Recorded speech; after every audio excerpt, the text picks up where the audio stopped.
Welcome everybody to our latest session of the Restoration of Cariele. As usual, we'll do a quick recap of what occurred last week, and then we will get underway. So team, last week, you will probably recall that you guys were in the midst of checking out the castle, your new digs, essentially seeing all of the different rooms and deciding which room it was ultimately that you wanted to claim for yourselves. So after you guys spoke with Lord Tannenbosch for a bit, and he's attending to all these different matters, you guys did a lot of searching around the castle and eventually made your way up to the living spaces, and each one of you has now claimed a room for yourself. Most of you look like you're on the... Actually, you guys are about evenly split between the third floor and the fourth floor. So, but, still with the staircases and everything relatively close to each other, I guess I will say. We can put it that way. After you guys did that sort of laying your flag down on the rooms that you wanted to claim, you then were escorted by Lord Bosch into the council chambers. And Lord Bosch explained to you that there was a whole lot of petitioners that were going to be wanting to talk to you as soon as tomorrow to go over some different requests and things that they are going to be asking of you. He indicated that all of these people likely, some of them may, but most of them likely don't even know about the change in regentship of Cariele yet. This is just part of the regular course of business that a regent has to do as part of ruling the domain, is listen to their folks and kind of make decisions. So with all these people to discuss, you guys were in the council chambers there, where Lord Tannen went through a lot of these different folks, and as a recap of those individuals, you had a female elf armorer who's requesting that you only allow certified armorers to sell armor in Carolinian. She indicated as part of her signing up to be a petitioner that she's worried that the lackluster craftsmanship of some of the other crafters here in the capital city are looking bad upon her and kind of pulling down the market in a sense. And she wants you to make it where they can't sell that junk in Carolinian any longer. You guys briefly discussed that.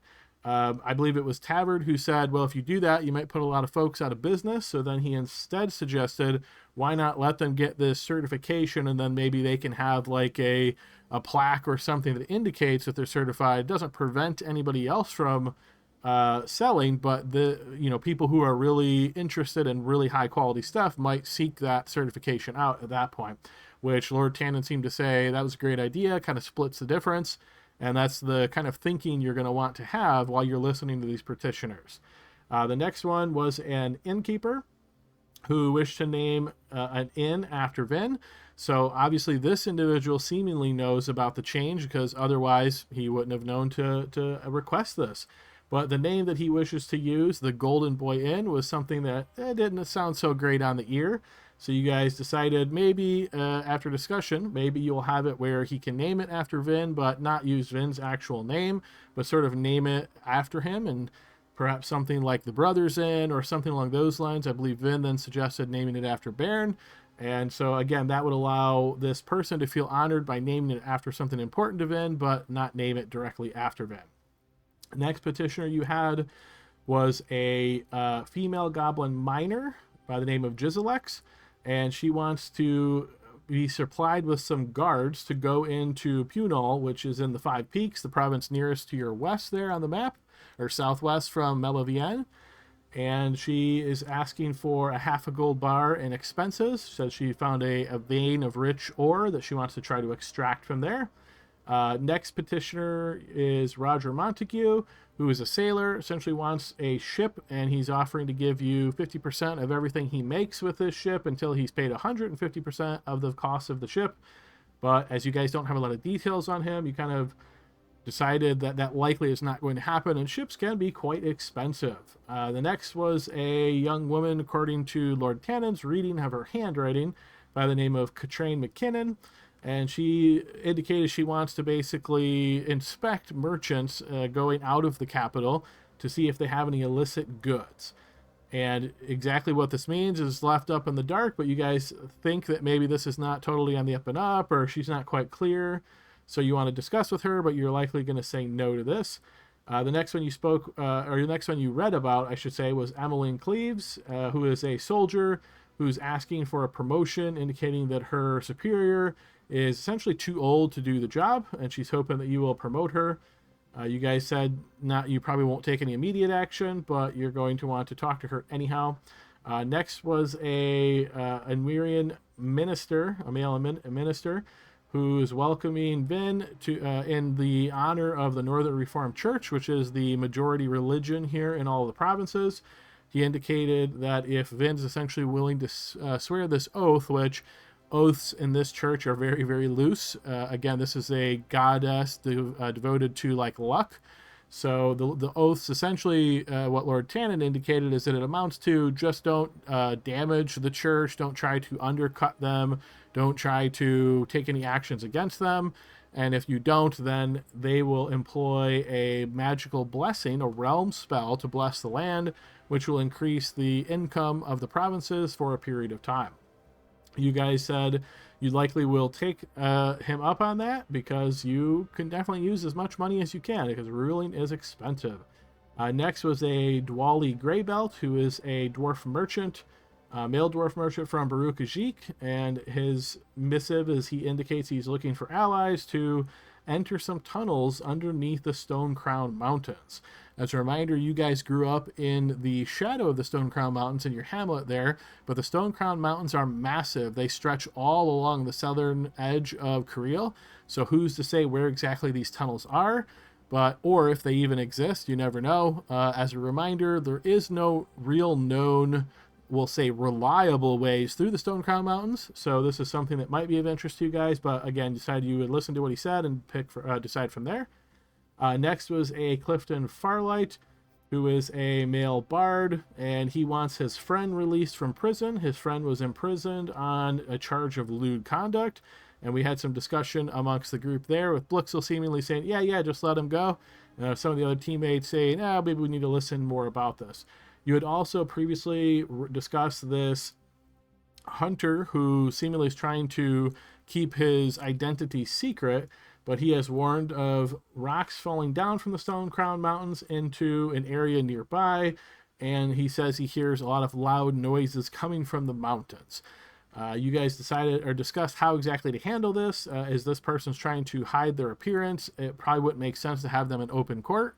So you asked if you could convert this to a private meeting, and so that is what was done on your counselor's agenda. I believe that was all the petitioners. You guys still have several others to consider. So yeah, that's my quick recap of last week. Anybody have anything they'd like to add? So I'll add that the guy who's locked up for lewd conduct is in Riverford, and I'm the Cathpat of like 6 people in my small druid tribe, the old Oaken Grove. But we had determined that I did have not run-ins with him, but I've met him, and I am aware that he is a very self-righteous person. Thinks that the leader, he thinks that he's right all the time, and so I am familiar with him. I think we talked about that I would maybe write a letter to him if the facts do work out after the petitioner comes before us. Yes, indeed. Yeah, the indication here that, or perhaps the learning that you guys had here was, while Vin is the ruler of Cariele, each province essentially also has a. You could almost think of this as like a governor. So this individual, Lord Autumnbane, is the ruler or governor of Riverford.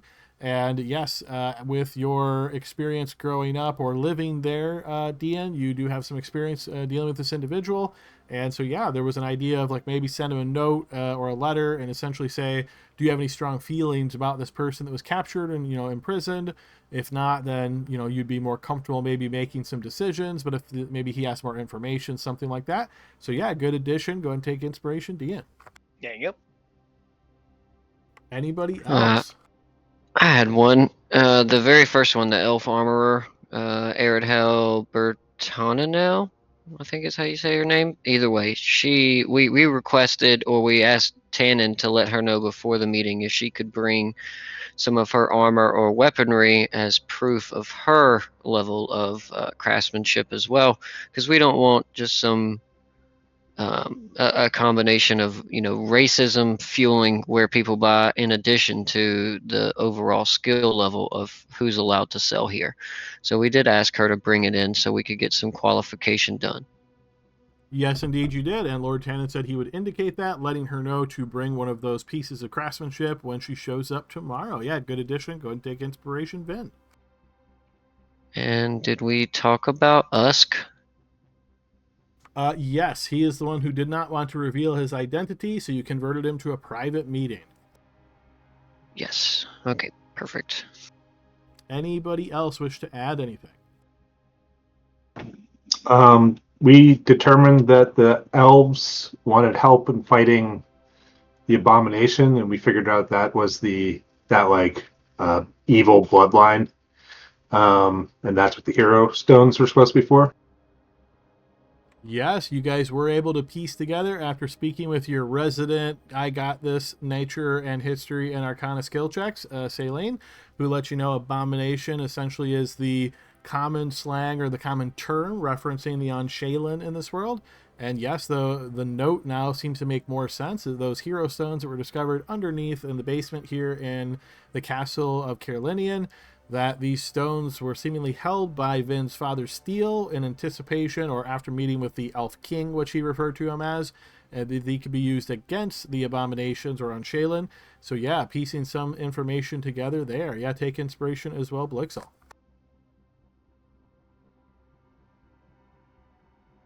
All right, if nothing else, let me go ahead and send out a card to everybody. Take a moment to review your card and let me know if any questions. And let's get you guys back over to the map.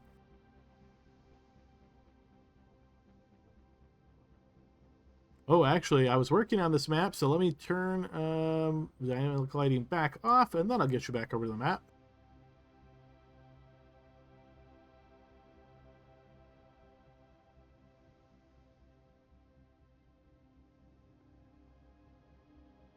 Okay, there we are.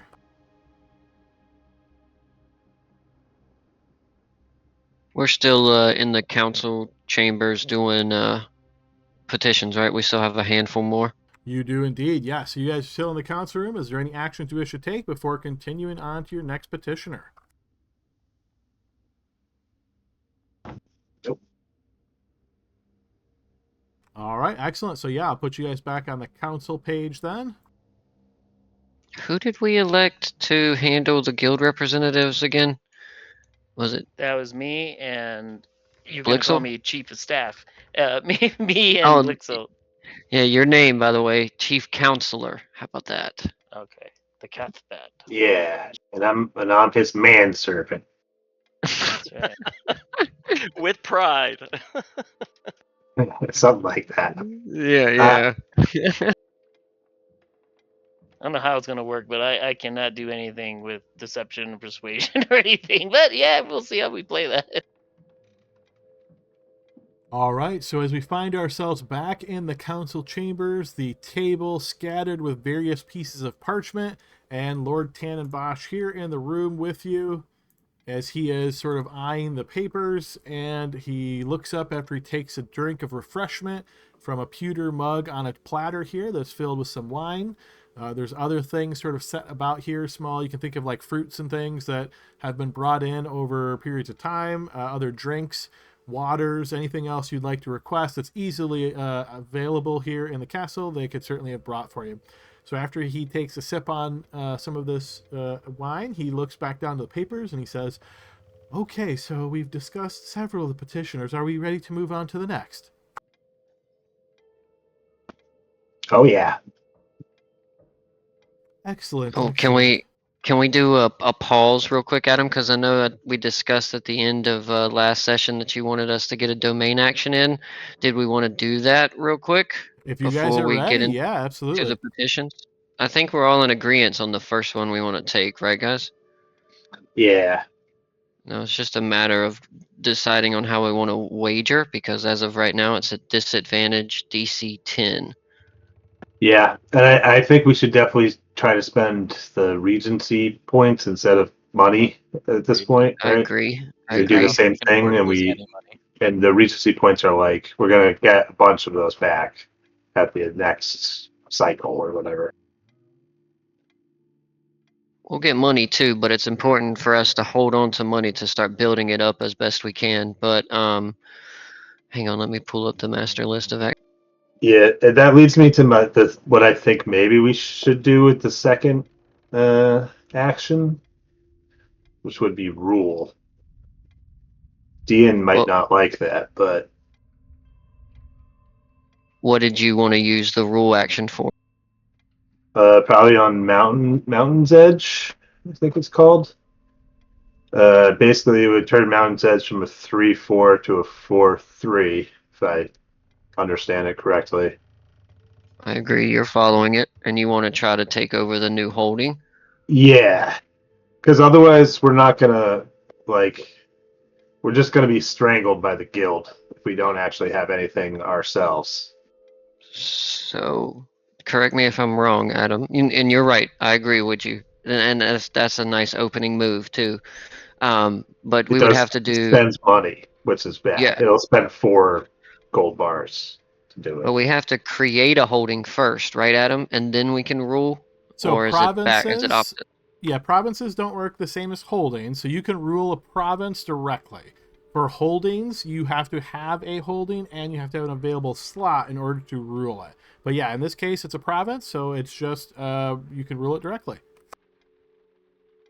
Perfect. And So and what? basically that would give us like an open spot, right, to build something ourselves to have. Well, let me answer that in a kind of a roundabout way. It would creates an open spot, but it doesn't necessarily make it an open spot for you, right? It's open for anybody. So if you create this and then the guild was to say, so think of it this way, where you're acting now, you don't know when the guild or Miele Bierria when she acts. She might act before you or after you on this domain turn, right? So let's say she acts after you. You decide to rule, you're successful, she could say, oh, I'm going to rule my guild in there from a 3 to a 4 now, right? But if, let's say, she went before you, then she already's taken her action.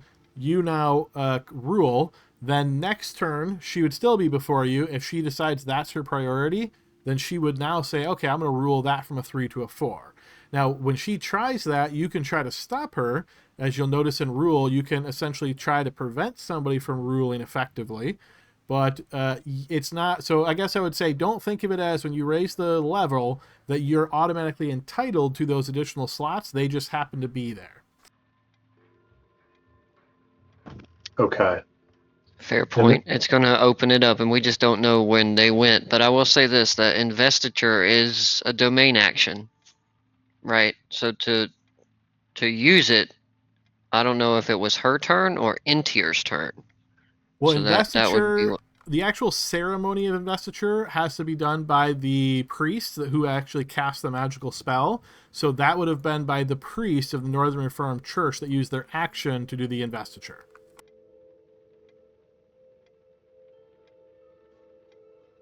See, so it's okay. still open then. Well, maybe we don't risk it then. If they Maybe would we like, play they would around. likely swoop in for it. Yeah, I like the idea though, but let's play around and then let's see how domain initiative, I guess, for next season rolls. Because if it plays into our favor, then we could move into that spot. We could keep that in our back pocket until we know um, that we have the advantage to take it first. But we have to remember that the minute that we open and then take a new holding, we're going to incur something from Miele, right? Because that would even us in terms of holdings in that province, would put us on equal footings with her. So she may see that as a threat. So we have to be considerate of how we do that also. You Yeah, know what I mean? yeah. I'm just trying to think of what else we can do with those actions. More diplomacy, maybe. Um, yeah, I also think we could build, right? There's a few things that we could build that would cost money, but if we think about things that we could build that would have a return on investment, that would be good too. So like an adventuring academy, right? It would cost money to build it, but we could charge entrance fees and stuff, so over time it would gain money. Or we could decree a tariff. Decreeing a tariff on, let's just say, for example, city market goods that are imported from other provinces, right? Then that would give us a certain amount of gold bars that season as well. if it's successful, of course. And then let's see. I thought about potentially trying to start our own kind of guild in the area. Of course, that would be a threat to Miele, but instead of trying to take over hers, we start our own, which could also be a source of money. But primarily, I think what we should do first is diplomacy, and then second, we could build a road from us to Moriad, like directly there, and that could in the future give us the ability to easily access a trade route. And then whenever you build something, it's not always the cost right away, it's the cost over turns. So it takes time to build it, and each, let's say, season it takes to build it, we have to do 1d6 gold bars. So, if we roll low or if we roll high, it doesn't matter, but let's say it's like the cost is 8, then that means it would take 2 seasons to complete potentially, or it could take 3 or 4, depending on how we roll in terms of cost. So there's a handful of things that we can do that wouldn't necessarily point any aggression towards both the NRC or Miele, if that makes sense. So those are all good points. Let me add a couple of things just to keep you guys all on the same page. There currently is a road from Melivienne south into Moriad already, so that does exist. There, if you wish to create a different road, of course, that's something you could consider, but there's no real legitimate way to create a road from, say, Mountain's Edge into Moriad, because that would go through the Stone Crown Mountain, so there's no real known path there. So keep that in mind. Second of all, remember that each domain action represents a month's worth of effort. So yes, in a season you'll get 3 turns, but if you guys pick diplomacy now, it'll be 30 days in game time before you actually get your next action. Got it. That's a good point as well. But I definitely agree on wanting to make money. And I think the best thing would be to do a decree action for our second action, which would give us the ability to generate some money. And then on the third action, perhaps, and I know this sounds a little risky, but the guy who came up with the idea about building a ship, he sounds like a pirate who's about to go out and start smuggling and all of that. But what if we did it and we had a ship captain we sponsor to do those market runs to far and away markets? Then that's another way that we could build money. We could just take his idea. So if you're trying to create a legitimate trade route doing that and say like, oh, I'm going from the river out to such and such place, you would need a guild holding to sponsor that. If you're wanting to do it on a much smaller level, meaning you won't follow the trade route rules, but you're investing in a person and having them go out to try to do some things, you can do that. But I will tell you that in general, they're not going to make anywhere near the amount of money that a trade route would make. Cool. Good points. But right. I guess we don't have to decide though, right away, yeah. But the first one, diplomacy. I think everybody's on board with that. Yes. I think so, because then we kind of, if this goes well, we might have a little more leverage in case Miele wants to pick a fight. Like we can say, oh yeah, well our dad can beat up your dad, and then we have, Moriad behind us.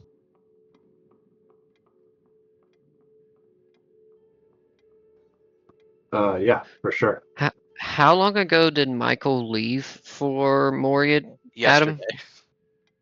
I believe that is correct. Let me double check my calendar. Well, we know it only takes a day to get across the province because we did it.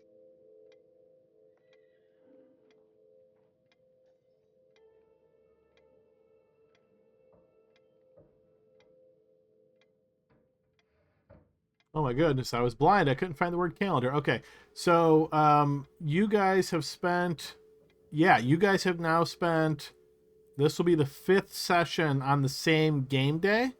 So yes, he has actually left today. This morning, even. Yes. Goodness. Even worse. Okay, right. so he's not diplomat after him. He's not back yet, but considering it takes 30 days of work, I think by the time he gets back, he relays to his dad, we've got a pretty good chance of success to create this alliance.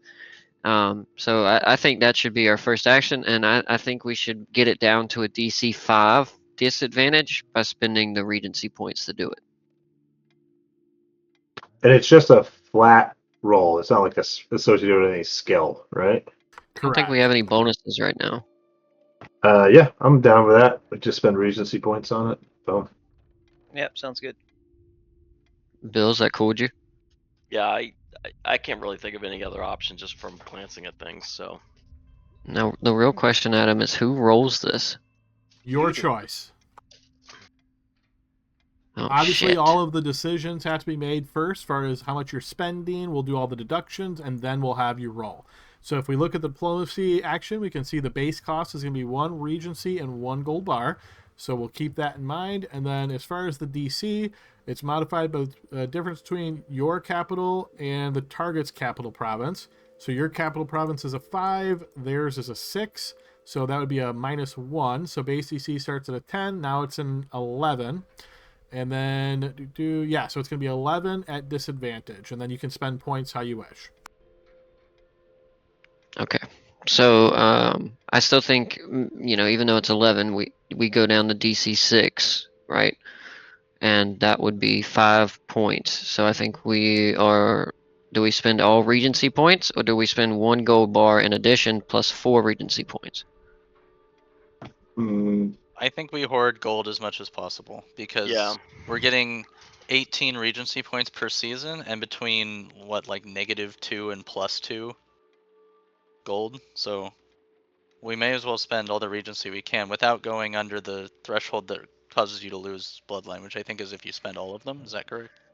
If we go into negative, less than 0. You'd have to spend all of them and have kind of a special negative thing happen to you where you lose Regency. All right, so I think that's what we're I'd gonna say do. even go for 6 then. In that case, instead of spending 5, spend 6 of those and to get it to 5. Okay, that would bring us down to 12 left, right? Well, It would it's bring you down to 11 -7. because it costs 11 left. Yeah, you're right. Yeah, sounds good to me. What happens if we Adam, what fail? Do we start a war? What happens if they roll a 20? I mean, 2 20s could happen. I mean, does it go without using any Regency points? We'd have to be at 11. So your DC's 11, so if you spent an extra 10 for a total of 11, it would make your DC a 1, which means that even if you rolled 1 on both sides, you would still succeed, which means you don't have to roll. So there's always a way to automatically succeed, but it definitely costs. Yeah. The question is, do we go for the guarantee and then accept that we basically are risking the future 2 rolls, or do we say we never lose these? I think it's risky to do everything right at once, right? I think going down to 5 or 6 is enough, and we just have to hope for lucky dice rolls tonight. I'm assuming, Adam, that our deck of occurrences does not apply to domain action rolls. Correct. What about inspiration? I'm gonna say no, just because multiple of you guys could have inspiration, and that's really supposed to affect a single roll. And again, this represents like 30 days of effort, so I'm gonna say this is a clean roll. There we go. What if we all simultaneously burned 1 inspiration? I don't know if this is a negotiation. What were we thinking of doing with our second action? There's a handful. I think I know Adam said that from Melavine south into Moriad, right? Adam, is where the road is. Yes. We could build a. Go ahead. I was just gonna say, let's look at it this way. Do the next 2 rolls we have to make, are they gonna be dependent on our court? Like, are those gonna be at disadvantage too, or do we pick safer options that we maybe don't need any Regency points to do? Yeah, well, some of them are just straight gold bars. Building is just gold bars. Yeah. Well, And no, things it like does have agitate. it still has a DC you got to pass for building, but it's 5. We also could decree, like I said, and the decree action, if successful, we could generate gold bars. I'll have to read that. And what does that take? Regency Hang points? on, I'm gonna pull it up now. By seizing assets, passing a tariff, etc. Gotta refresh. I got too many tabs open. My computer's freaking out over here. I do like the idea of just guaranteeing this first thing. Because with disadvantage, I think getting a 5 is more easy than we think. Yes, and That's as definitely far true. as decree goes, decree is a special action. So if you notice in the domain sequence of play, that's something that is actually declared before your action rounds, and you can only do it once per season. So that stage essentially is already complete. You guys are in action round 1 right now. So if you want to decree, you'd have to wait until the beginning of the next season. Well, didn't you say last time that we could do special actions? I thought we had a chance to do those beforehand. Could we decree and then do our diplomacy action? Is that possible? I'm just talking out loud here. I mean, I mean, again, yeah, I guess you could. I mean, the way I'm looking at it is like you guys kind of got dropped into this, so you're not Gotcha. like super organized and everything. But yeah, I mean, if that's something that's real important to you, we could say you have time to do that. Well, we could wait to make that decree until the next round, right, of actions, and then. But Yeah. wait, there's also stuff we could do like grant, which that one is Yeah. like granting titles and stuff, and then I mean there's stuff we could do that doesn't necessarily make any big moves. Yeah, for sure. My only point is, I think with the disadvantage, honestly, I'm leaning more towards spending it to make it a guaranteed thing, Okay. and Well, and just just getting if we our were to first do thing in. that, that would be 10 points plus 1, so that would be 11 points. So that would leave us with 7 regency points left. So, and my thought on this is, if there's any ally we've made in this game, it's Michael, right? It's I feel worth everything to try to create diplomacy with this guy who we have a shared trauma with, and understands us, that and is sworn vengeance of our enemies. So I'm with Blixel on this. It's worth investing into and trying to make it a sure thing, or even a 2 or a 3, whatever we can, just a little lower than a 5 would be worth it to me, 100%. Okay. What do you think, Bill? I'll let you know after the dice get rolled. Uh, I mean, it's like every fight is great until the first battle is punched, right? So I kind of look at it going, hey, is it worth the risk?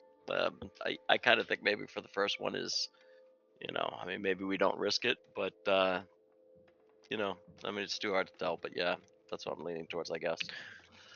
Yeah, I'd have to agree with old Tavad there. I think it's best if we don't risk all of our regency points right away, but what do you think, Jordan? That's 2 and 2.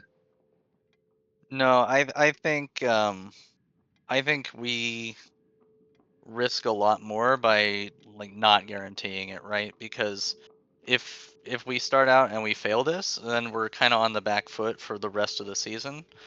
And we still spent like half the regency points that we would have otherwise to reduce it to a 5 anyway. So I think we need someone on our side, because otherwise Meili's going to walk all over us. She has a bigger army than us. She has more income than us. We can't really fight her unless we get friends. And so whatever we have to do to get a friend, we have to get a friend, is what I think. So I'm on Bill's side, or Noah's side. Sorry, I read Blixel and said Bill. Yeah, and my apology if I wasn't clear. I meant we shouldn't risk failing, not. Oh, I got you. All right. And that's what I was saying too. Yeah, I was agreeing with Blixel. Now, don't get me wrong. I was jokingly saying it all depends on how. I mean, if you roll an 18 and a 19, then you sit there and go, "Oh, we should have." But No, I don't think we should fail our first roll. So. All right, fair enough. All right, Adam. Well, there you have it. We, as a Council of Cariele, have decided we will use our first season on diplomacy with Michael, and we'll spend the additional regency points necessary to get it to a DC 1. Okay, so by quick tabulation, I show that as being 11 Regency and 1 gold bar. let's do it. Okay, so I have posted this into the domain actions channel in our Discord, and this is always, we're going to have this as a running log of what you guys have done. You spent 11 Regency, 1 gold bar to make an automatic success. Let me go ahead and update your domain sheet to take into account those expenditures. All right, but now we have to have someone roll just to see. Yeah, we do. Go, Bill.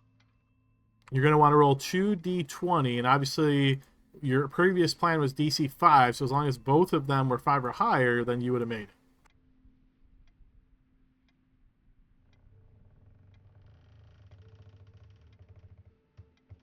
it. There we are. All It's right. still worth it. Still worth it. Never It trust the definitely dice. is. And you have to remember, I always roll low, so you guys Yeah. roll better than me. I can't believe you had Bill roll. And that's what I was testing. He got it out of the way while we had the guarantee. He Yeah. wanted me to go ahead and roll a 1 and a 2, and then that way, Yeah. oh, it's a good thing we Make did us that. feel better about it. Yeah. I feel great. All right, so as a reminder, for Moriad, we have a player who's, I shouldn't say a player, we have a actual person who's role-playing the leader of Moriad. So in the Communications with Moriad channel, whoever is taking on the role of ambassador or whoever's going to send this missive, I would like you to document in that channel. It doesn't have to be now, you can wait until after the session, and explain precisely what you're trying to accomplish here. I'm assuming you guys went with the create an alliance option of diplomacy, right? That is correct. Okay, so you're gonna explain exactly what you're hoping to accomplish, and as flowery of language as you choose. You can communicate how this ever you want in character, obviously, and the individual who's role playing the leader of Moriad will read your missive and respond as necessary. So you've succeeded here, and I will communicate that to them. But obviously, if your message is something like, hey, we hate you and we're going to make you do a bunch of stuff for us, but we've got an alliance now, it's it's not going to last very long. Right? So I mean, breaking an alliance can happen real easy. But yeah, so feel free to document the missive exactly as you like, and then I will work with that individual, and I'm sure you will get a response for them in a period of time. Cool. Does anybody want to claim the ambassador role?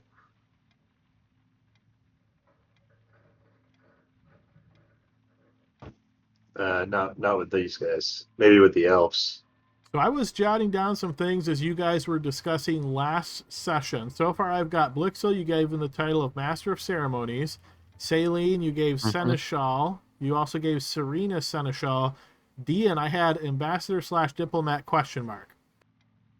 That is the name that we are going to give him his title, right, for the council. And remember, because he needed Tannen recommended a fancy title for when he speaks to the guild guys, and so we came up with Chief Counselor to Cariele.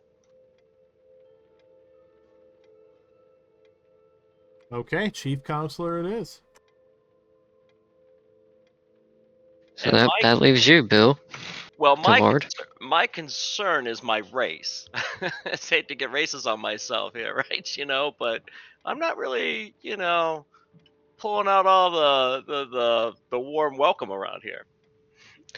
Yeah, but they Well- wouldn't necessarily know your race unless you're writing to them in Dwarven runes. He draws a big picture of himself on the document. I got a stab. Pachoom. Well, I Little think picture of in game I was meeting with Michael, which of course isn't the ruler of the place, but I guess I could write it.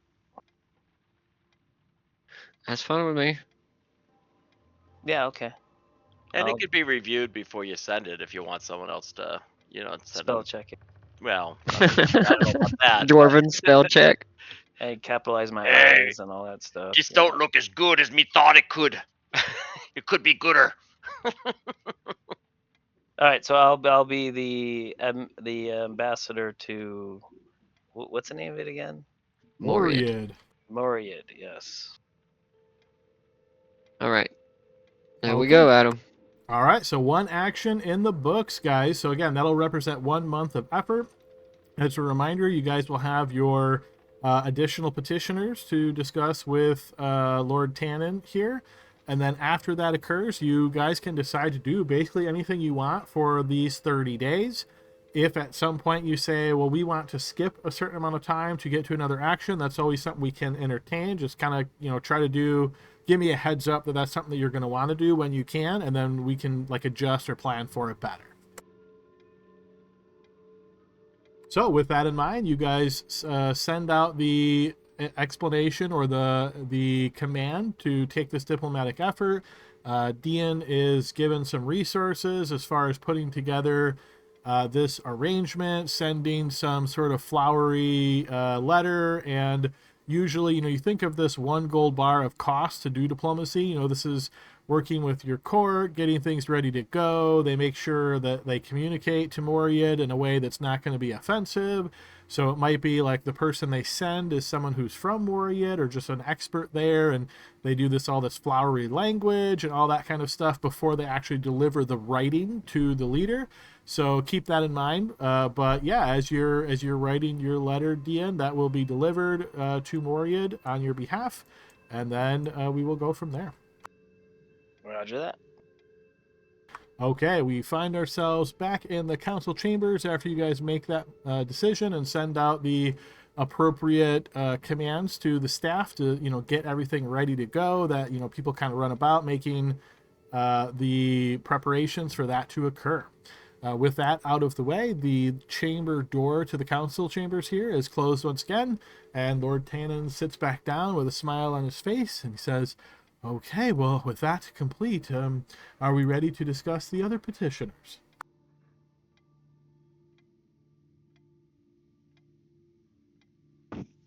Sure.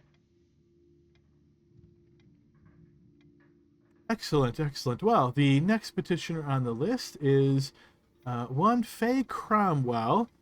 She is a weaver here in the capital. It says that she has recently been robbed, and the local guards have been no help. She presented to our court very angrily, and she said that she wishes for the regent to intervene and make her whole.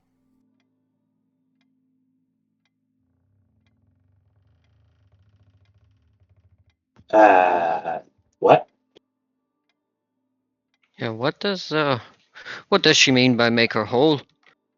I assume that would mean that anything that was stolen from her coin-wise, she wants you to replace it. Does it happen to show how much it was? Not that I'm interested in paying everybody who says they were robbed, but I'm curious. This is just kind of an odd to bring up to us, You see, he looks through the parchment once again. Yes, it says that the total cost of everything that was stolen from her amounts to 31 gold pieces. I see. And what of these bandits or robbers? Is this common here? Crime does indeed happen here in Cariele. In the capital, not as much as in the more rural areas of the province, as our guards are not able to reach everywhere in the land. But in the capital, not very frequently, but I can't say that it's completely unheard of either. Well, that's fair. But, not that this old lady is a liar, but how could we prove otherwise? I mean, if people just find out they can come and ask me for small amounts of money that's returned to them for getting robbed, while I don't do anything about the robbers, that doesn't sound adequate to me. It sounds like people will come and beg for more money later. What about an arresting officer or who the guard she spoke with? Does it list them? It does not. She doesn't have names here. She says the fat one and the redhead. Does that ring any bells to you, Tannen? Oh, there's quite a few guardsmen in the capital, as I'm sure you can imagine. I would have to speak with the command staff to see if that makes any sense. But I would have to assume there's more than one guardsman that meet both of these descriptions. I'd wager you're not lying. Hey Vin, here's a suggestion. I mean, obviously the challenge is, of course, I don't think you could just go ahead, like you said, and start paying off all these, people who says they were robbed, because that'll be just one problem after another, right? But I do think that at least not hearing her out may cause, a ripple effect of saying he wouldn't even hear me, right? And you want to be a people person and all, right? Um, Maybe ask for one of the head guardsmen and the lady to come in and just kind of see there's more to it, but at least, you know, and then let her down lightly. I don't know if that works around here, but you know, Well, I agree. I should definitely listen to her. Who knows the details of the story, but why is this getting past the guardsmen and brought to us? This does not sound like a counselor's problem, or anything of the sort. It sounds like a problem for the law side of things. Is there any reason why it's not being investigated or searched further into? Well, if we were to believe Miss Cromwell here, she has reported to this guards and she says they've been no help. So I assume she's bringing this to your attention because she's not been satisfactory handled this issue by the guards. And who is the, I guess you could say, commander of this? I don't know the words for this. I guess the leader of the city guard? Oh, the captain of the guard is related to one of the other petitioners. Remember, Francis Wrightingham is the captain of the guard, but if you recall, we have another petitioner, Emmeline Cleves, who wishes for him to be dismissed because she believes he is too old to do his duty. Yeah, we were gonna, I think, meet with him anyways, right? Oh, it sounds now like we definitely should, considering this is a derelict of his duty as well.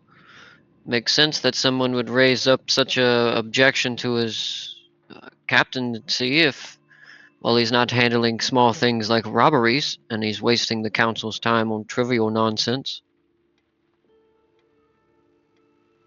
Sounds like there needs to be an asset forfeiture process in place. Tannen, I think what's best is we hear her out, of course, because we don't want people getting robbed in our city, and we'll find out more about the situation. But I think it's important for us to talk to whoever's in charge of hearing these people out before they get to us. If they're not following through with their duties, then they need to be replaced, or at least threatened of doing so. If you mean the captain of the guard, that is something you could certainly do. Again, unfortunately, we don't even know if this information has gotten to the captain of the guard. She certainly could be premature in bringing this to your attention. You will find, my lord, that sometimes people will, well, they just want to go right to the top to have their issues solved without going through the proper chains of command sometimes. That's certainly possible here. Or it's possible that she's being very honest and the guards haven't helped her and she feels like they should. So now she's making this your problem. Well, her attention to, her bringing it to my attention has brought a spotlight on another area that we need to look into, so I appreciate it nonetheless, and we'll hear her out. I think we can all agree here at this table that we don't stand for civilians being robbed, especially near their homes and ours.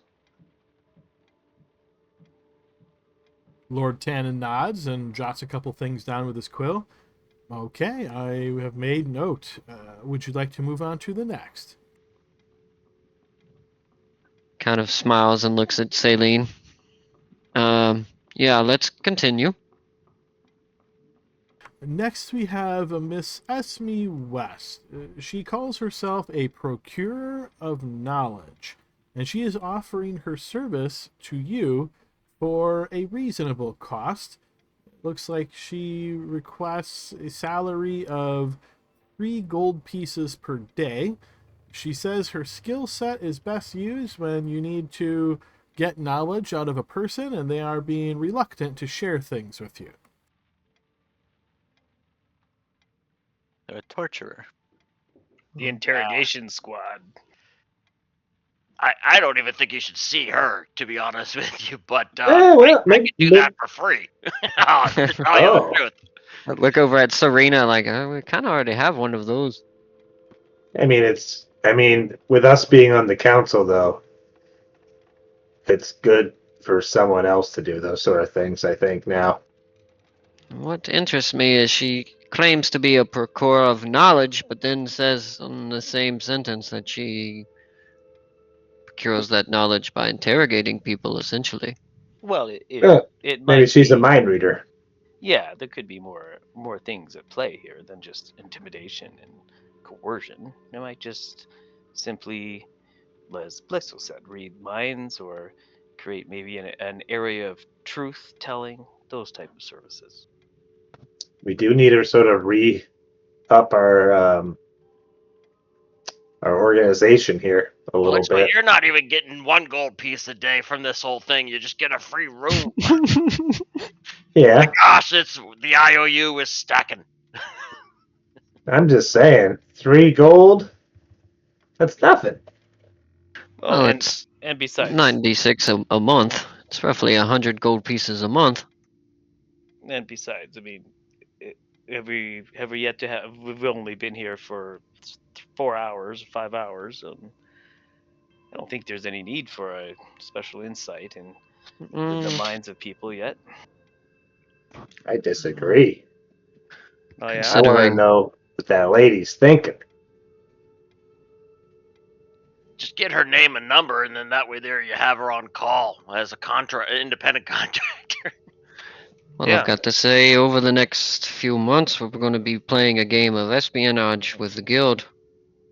So having someone that can procure that knowledge, uh, without our hands being the one that gets dirty, could come in handy. Here. Let me talk to her. You guys don't need to talk to her. You don't need to get sullied by dealing with a torturer or whatever. Great. And then I'll make sure that she's on our side. Yeah, we remember last time we left you alone with a woman in that cave. Do you We weren't. remember? Yeah, They weren't really alone. I could hear everything. Remember? I mean, come on. I told you guys not to snoop around. It's not my fault, you bunch of pervs. That we weren't snooping. There was nowhere else to go. We were in a cave. An Anyways, echoing cave of death. I mean, if it turns out like that, that's great. But I'll just take care of this, so you guys don't have to besmirch your good name. Everyone thinks I'm a monster here already. I mumble under my breath. Oh, she may find out everything she needs to know about you then in your meeting. Yeah, that's the other thing. I don't know much, so it's like, if she is a mind reader, she peers in here. She's gonna be sorely disappointed. It sounds like some like Kenny G elevator music in there. um, Lord Tannen, are you familiar with this person at all? Is Not by she a name, noble or no. anything? No, no, no. A noble would never have this kind of profession, my lord. Is this something familiar to someone having on their court? Someone They'd who never admit to does it. this thing? These kind of individuals, assuming I'm reading correctly what she's saying here, would not be members of the court. These people would be mostly associated with your city guard. They tend to be in the barracks and things, and when people are arrested and trying to figure out why or did they do what they're accused of, this kind of individual might be called to question them and try to gain more information. Well, sounds like that kind of person we want to have working right under us, and not at all working for the city guard, who may be on someone else's tab. Perhaps we move this one to a private meeting and discuss with them actions that are a bit more seedy that we could need their help for. If that is your command, I shall make the arrangements. Well, beforehand, Tannen, let me hear out the rest of the council. Obviously, you all know that the conflict with Miele is impending. We have to be able to counter it. Um, uh, Regent Gladdenhill. Let's not also assume, not saying that you are, but be aware that Miele might actually send petitioners to come here regularly to probe and get answers from the council. That, as myself, who is the spokesperson of the council directly to the guild, we have to be careful when we meet these petitioners, for they are probably, as you say, an espionage game, upon which we would be the first to fall into that folly if we were not most careful, particularly with somebody who might be able to uh, gain an advantage in what we're thinking and what we're doing. It's well noted, but I will have to say, these petitioners were on tab for Intia, not for us. I doubt any of these petitioners even know who we are yet. Intira's a fool, and it was easy. And who knows this was there's it's to Intir. You're right, to the council. It's changed in the last looks at the sun coming through the window 5 hours, but it doesn't mean that it can't be have changed since Miele did the invocation or whatever you called that spell. So just keep that in mind. I look over at Tannen. How long has this petitioner been waiting? Is this a newer request or is this one of the older ones? Oh, let's see. And you see he starts looking through his parchment once again. This petitioner let the staff know 6 days ago that she wished to be heard at the next session of court. In game time, 6 days ago, what were we doing? In Rendell? I look 6 at days Celine. ago. Oh, I'd have to double check things. I can tell you that. Let's see. I'm documenting, I would say, big events. So 1, 2, 3 days ago, Baron died. 4, 5, 6 days ago. Yeah, you guys are probably in Rendell on a soft guess. Okay. So when this petitioner came to court to request meeting with Intier, we were nowhere near. At this point, our identities weren't even known. So there's a good chance that this person, Esme West, could be somebody that we could use for subterfuge that is not already in the guild's hand. So maybe if we have a private meeting, we can ask questions that are closer in to finding out their history and see if we can maybe pay them 4 gold pieces a day to work directly for us. But like I said, I'm happy to meet with these people and just keep you guys out of it.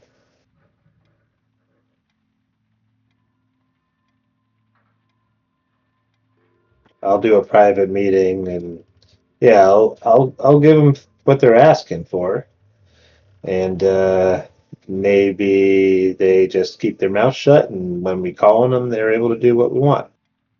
You guys are so trusting. What, you think they're a spy or something?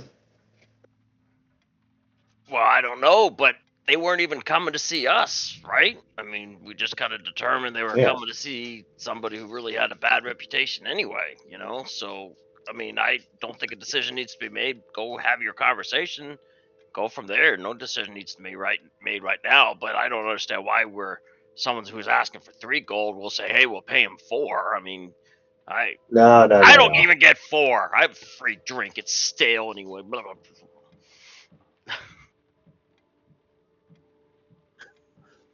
All right. Is any objections to having this person meet with us in a private meeting? Look, so I understand your offer to meet with them alone, but I think it's best if we all met with them to get a good discernment on their character.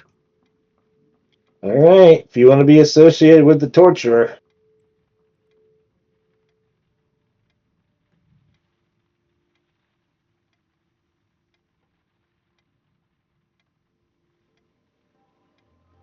Let's do it.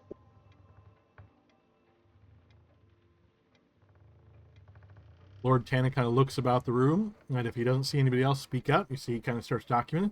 Okay, I will make arrangements. There are 3 other petitioners and then several private meeting requests. Shall we move to the next? Sounds good. Excellent. Next, we have one Destrian Light. He is a bodyguard by trade. and he is looking to be hired. He says he would like to work directly for this court or for the regent. Seems as though, yes, he is essentially wanting to work for somebody important here in the court. He doesn't say that, but that's what I'm getting at.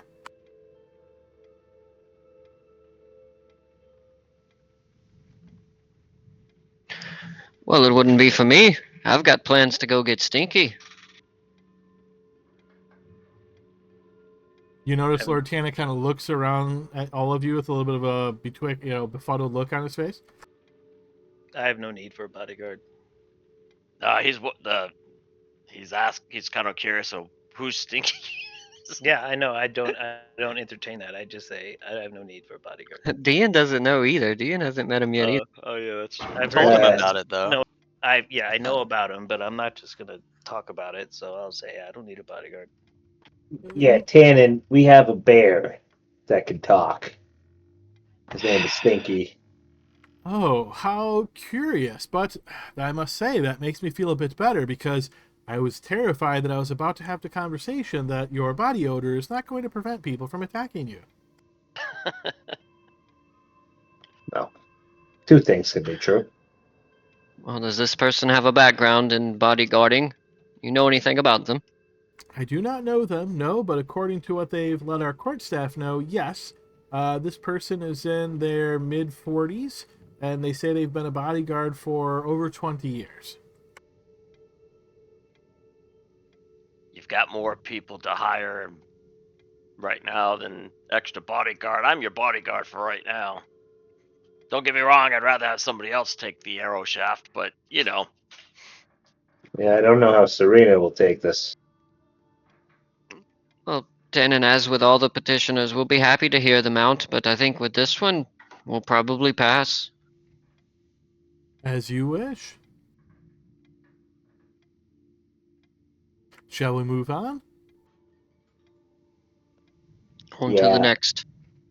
Next petitioner is one Lindsay Darkdraft. Interestingly, she is a Brecht explorer. She is looking to obtain funding, 2 gold bars worth, for an expedition into Markazor. She believes that she may have found a path through the Stone-Crowned Mountains into the Lost Realm. Curious how so many people seem to suddenly know of paths through the Stone-Crowned Mountains. This is very atypical. Well, I imagine the ways through have always been there. Probably just not heavily trafficked due to their history. Perhaps, Doesn't but a surprise me. Brecht? How would a Brecht have gotten such knowledge? Saline, where are Brecks primarily from? And Saline, I'm not going to have you make a check on that because you would know they're from Brechter, which is essentially north-central Cerilia. So according to our map, you can think of them as being northeast-east, a pretty good distance away from here. Sure. I tell Vin that. And those are more humans, right? Yes, they are a nationality of humans, yep. Interesting. Well, Is there we've a got return two. of investment with this 2 gold bars? She doesn't say so, but the fact that she's looking for you to fund it, I would assume that must be the case. Into the Lost Realm. Do you have any information about this place, Tannen? About the Or Lost Realm? Saline?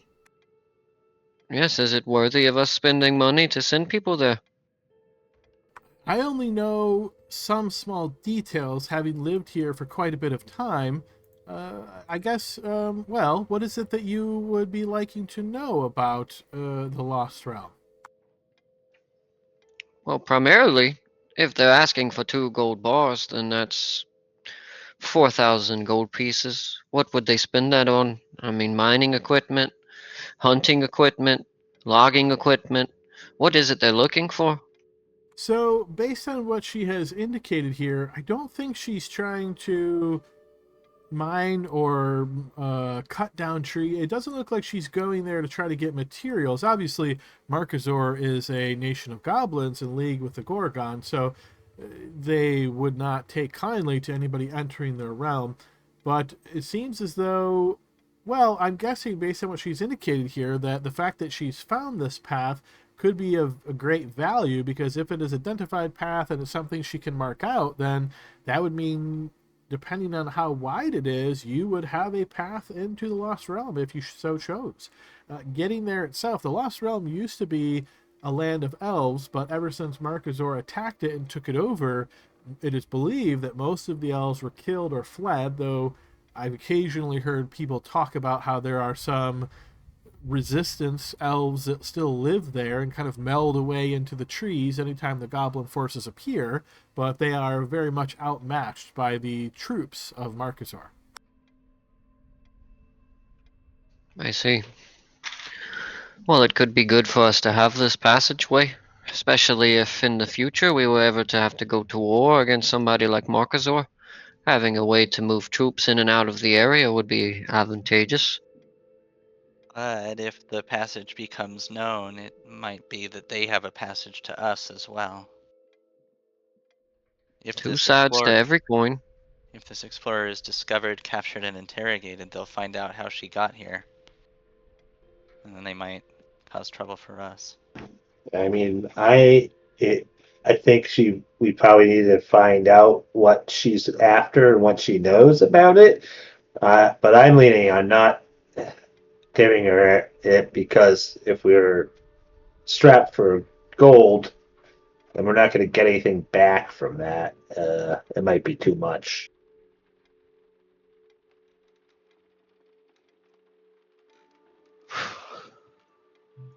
It's interesting, nonetheless. That province is not claimed by anyone, not even our guild. Except for the occupying army. It's called the Lost Realm for a reason. If anything, it could also help us create some kind of kinship with the elves of Torhival. If it used to be one of theirs, we could help them reclaim.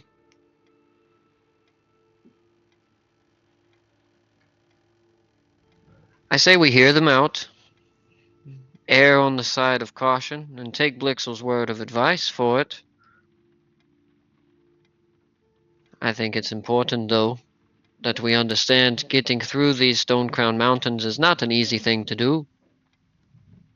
And like, And it's nothing that needs to be done today or tomorrow. I mean, some of these here, this could go through the mountain here, could do this and that. I mean, I know they have to go out and scope these things, but I mean, nothing wrong with rehearing these petitions and everything a month from now after we've gotten organized. Well, I mean, you've gotten organized. that's a fair point as well. Maybe if we could afford it better at a later date, it would become necessary, but who's to say that this Brecht wouldn't turn to Miele or someone else with the funds to be able to do it? In terms of the other expedition you referred to, Punal, well, that seems like it's going to have a return on investment. There's not any discerning war chief for us to worry about, and it could provide us with good knowledge of the area. This one seems a little open ended. There's got to be a reason that a Brecht would come all the way down here with knowledge that our ancestors barely even know. For what reason? What are they searching for? Is there some kind of ruin that they're after? Perhaps an item of value? We'll need to question them further. You know what we do?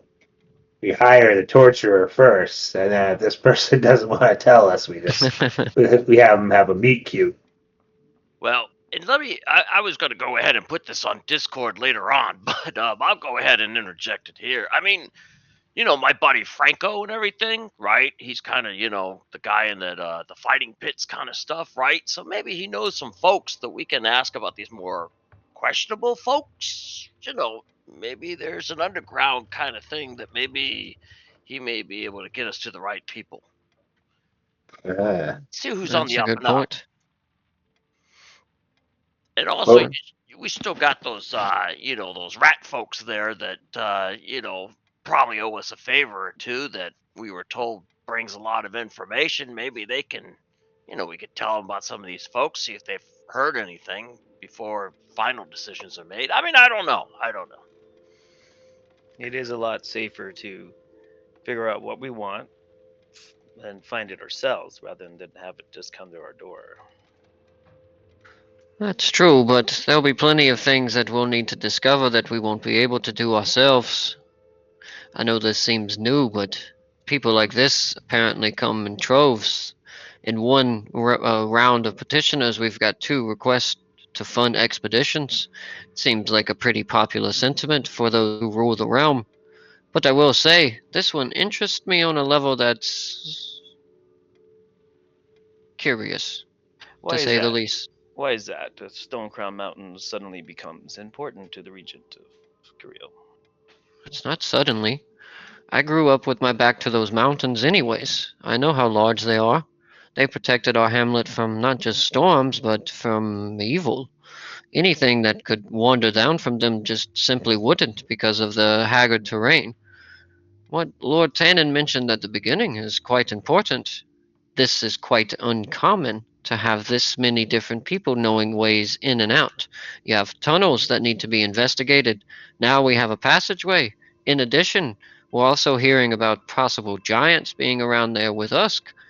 This is not some casual thing to dismiss just because it costs money. It becomes more than just an expedition. It's a truth-seeking mission. And having someone else do it for us, well, that could be beneficial. I reach over to the papers in front of you and steal the map from your hand, and I open it so I can remember what you're talking about. Yes, there's a handout here. No, I have it. I'm just being roleplay. If you remember the oldest legend about Cariele, they call it the Path of Doom and So blah blah blah. Moriad is the thing I can't read, right? Just the ED end. To It's your at the south, bottom, yes. yes. Correct. Okay, so that's south of the Stone Crown Mountains. Yes, and the So way how do that they get through there? there's that one way that pass that everyone knows about because of the legend. It's called, hang on.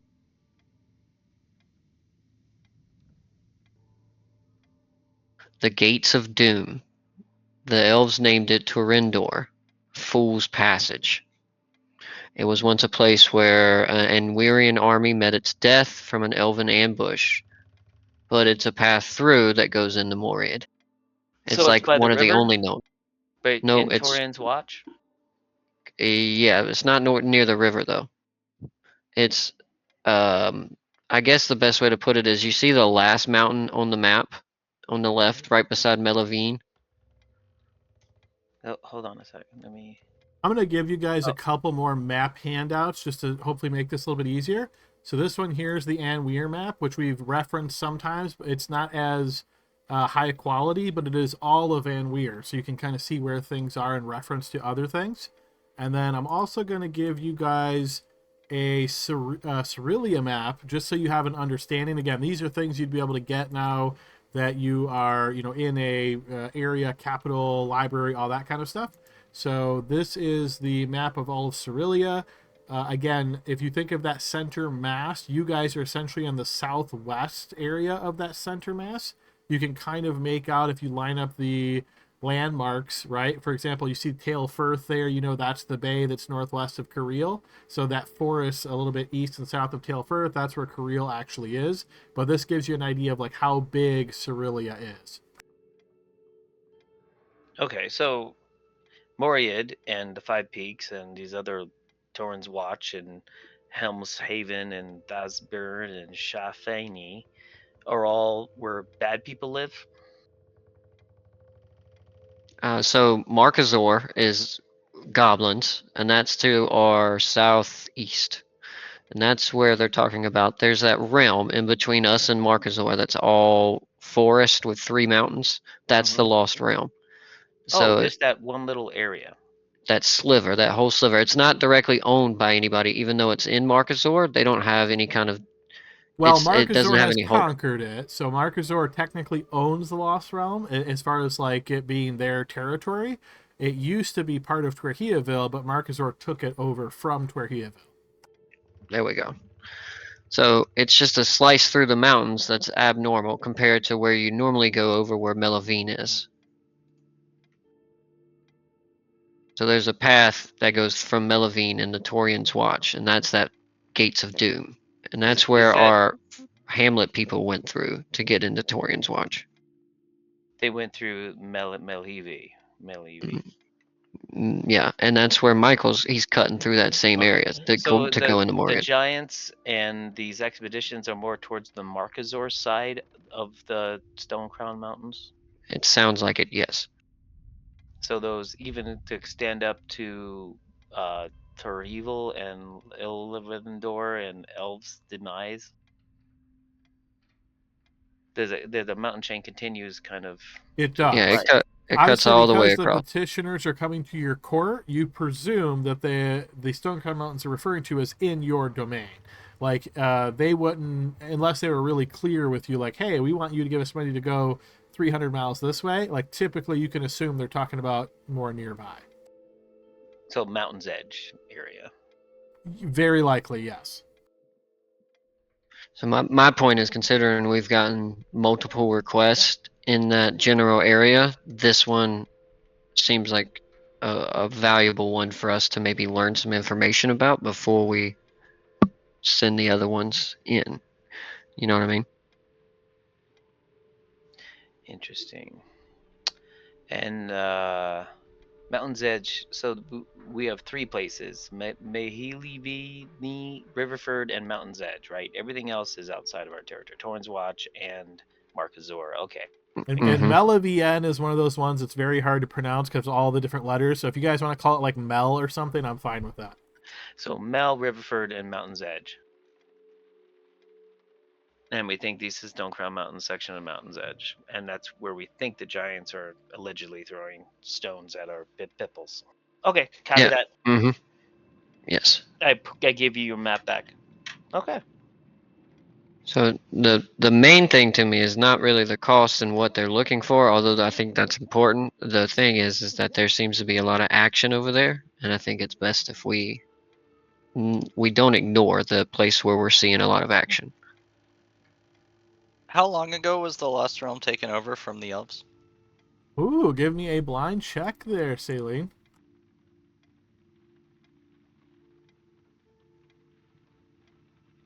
It's been several years at this point. You don't know an exact year, but it's been quite some time.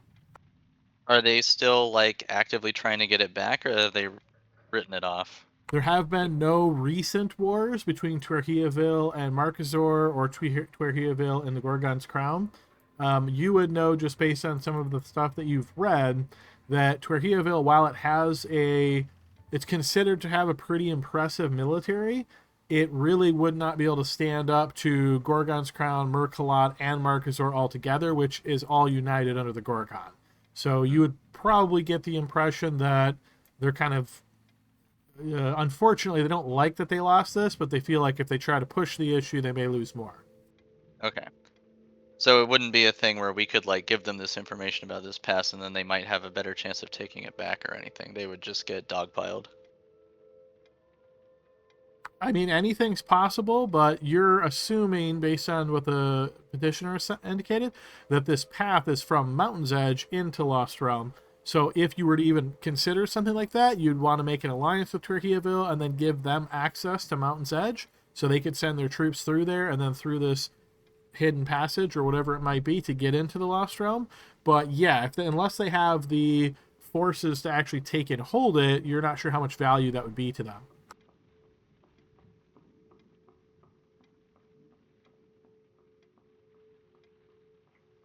So we meet with this guy, hear him out, maybe try to shave a few gold bars off, maybe a half gold bar or something, see if we can still get some eyes on this area. But overall, we definitely need to hear him out because it's just odd that this particular person is coming with this knowledge, first of all.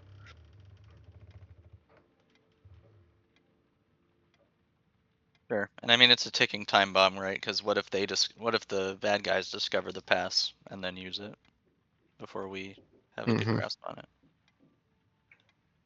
It's best to own the path instead of be, well, attacked from it. We'll hear him out, Tannen. I suppose we move on to the next. Yes, my lord, as you wish. Let us see the next petitioner.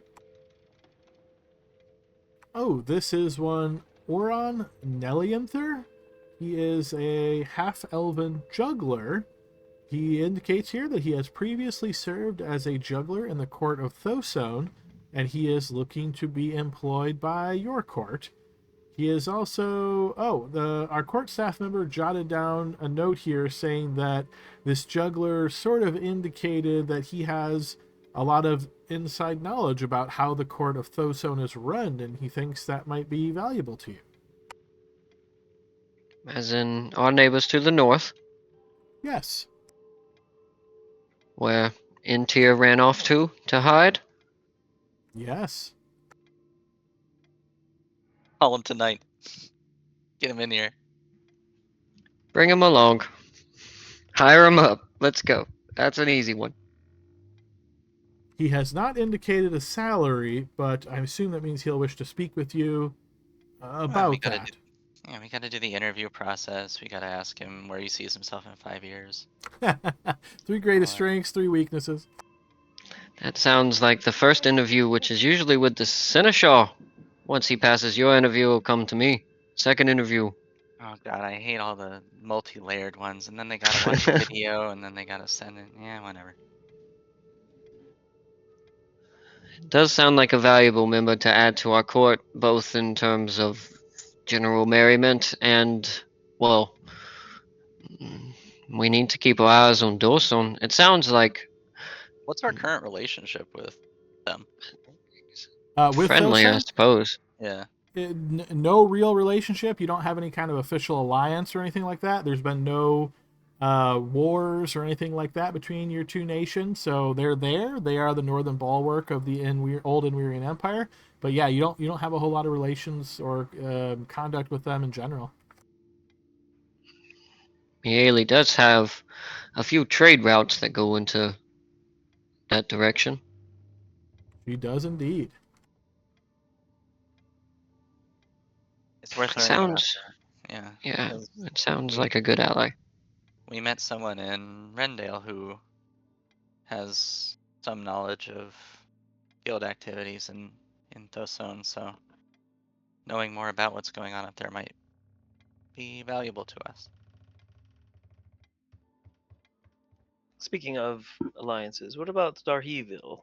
How are our relations with them?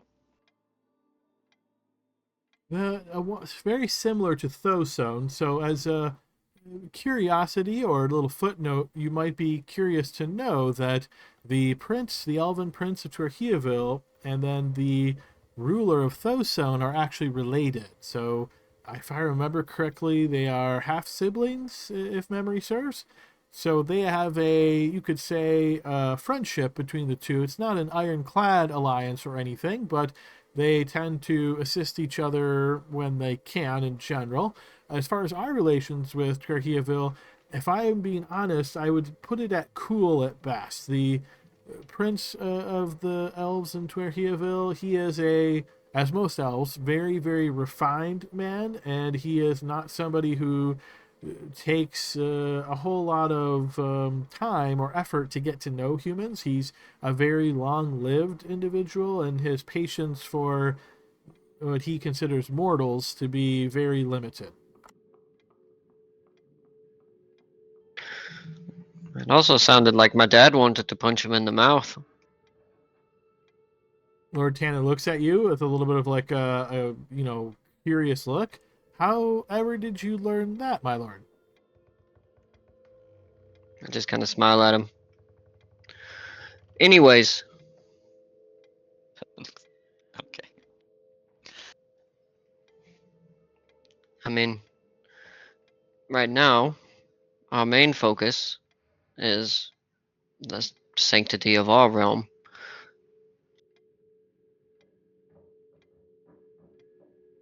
Right? For sure. I mean, if this guy is a snitch, let's get all the information he has. and not trust him with any information we have. We don't have any. Bada bing. Perfect. We'll hear him out, and if his price is affordable, we'll bring him on. If not, we'll interrogate him with our other hire. Just kidding, Lieutenant. Juggling's not that hard. Yeah, Oh, Blixel does it with friggin' swords. Yeah. that's true. But I'm a refined elf. You notice Lord Tannen looks at you as you say this, Blixel, and he kind of looks at you for a moment. And apologies for the odd look and curiosity. So you are an elf? Just part. My father was an see. elf. Not an elf from Twerhiaville, I would wonder. No. He was from far away. Place I don't even think anyone knows about, really. I see. Okay, very curious indeed. I've met some elves before, Counselor, but I must say none of them quite looked like you. Yeah, the dark skin. My dad had it too. Gets sunburned real easily. It's probably all his life. Lord Tannen nods slowly. Interesting. Do you think the other elves would have a problem with me too? I can't say. I've met some elves who were friendly to humans, though there's always a distance between our two species, for they don't look at life the same as we do. Some of them absolutely hate humans, and they wish that we were all gone and dead. Those of you familiar with your history probably know that this land used to be almost entirely ruled by the elves, and over the years, our forefathers gained land, built a great empire here before it fell apart. So there's always been some tension between our two sides. There's a whole interesting information historically there as well, but I won't bore you with that. But needless to say, usually half elves, when that occurrence happens, are welcomed in Twerhiaville. They often are not as welcomed here, but I don't know about someone that looks like you. I don't know if they would consider you elf or not. Yeah, I've noticed about the here part. I mean, the Hamlet was fine. Everyone was okay with me. And as soon as I started wandering around, everyone's giving me this side eye. Yeah, it's rough, isn't it? Yeah, it's just like I'm just here to entertain you. You know what I mean? Anyways, well, that's good, I guess. I mean, I'm really curious about the elves. I always have been, and sort of want to see what it's like there. I would not recommend entering Twerhiaville without an invitation. Believe it or not, some of the stories that we have heard here in Cariele are fantastical. It is said that sometimes humans that enter Twerhiaville, their entire life flashes before their eyes. Some kind of trick of time and the light and the day, everything sort of mixed together. Again, the elves that live there, elves they don't know or they don't understand the passage of time because it means very little to them. They start as children, they grow to adulthood, and then they simply live forever unless they are killed. So their whole concept of life is very, very different from ours.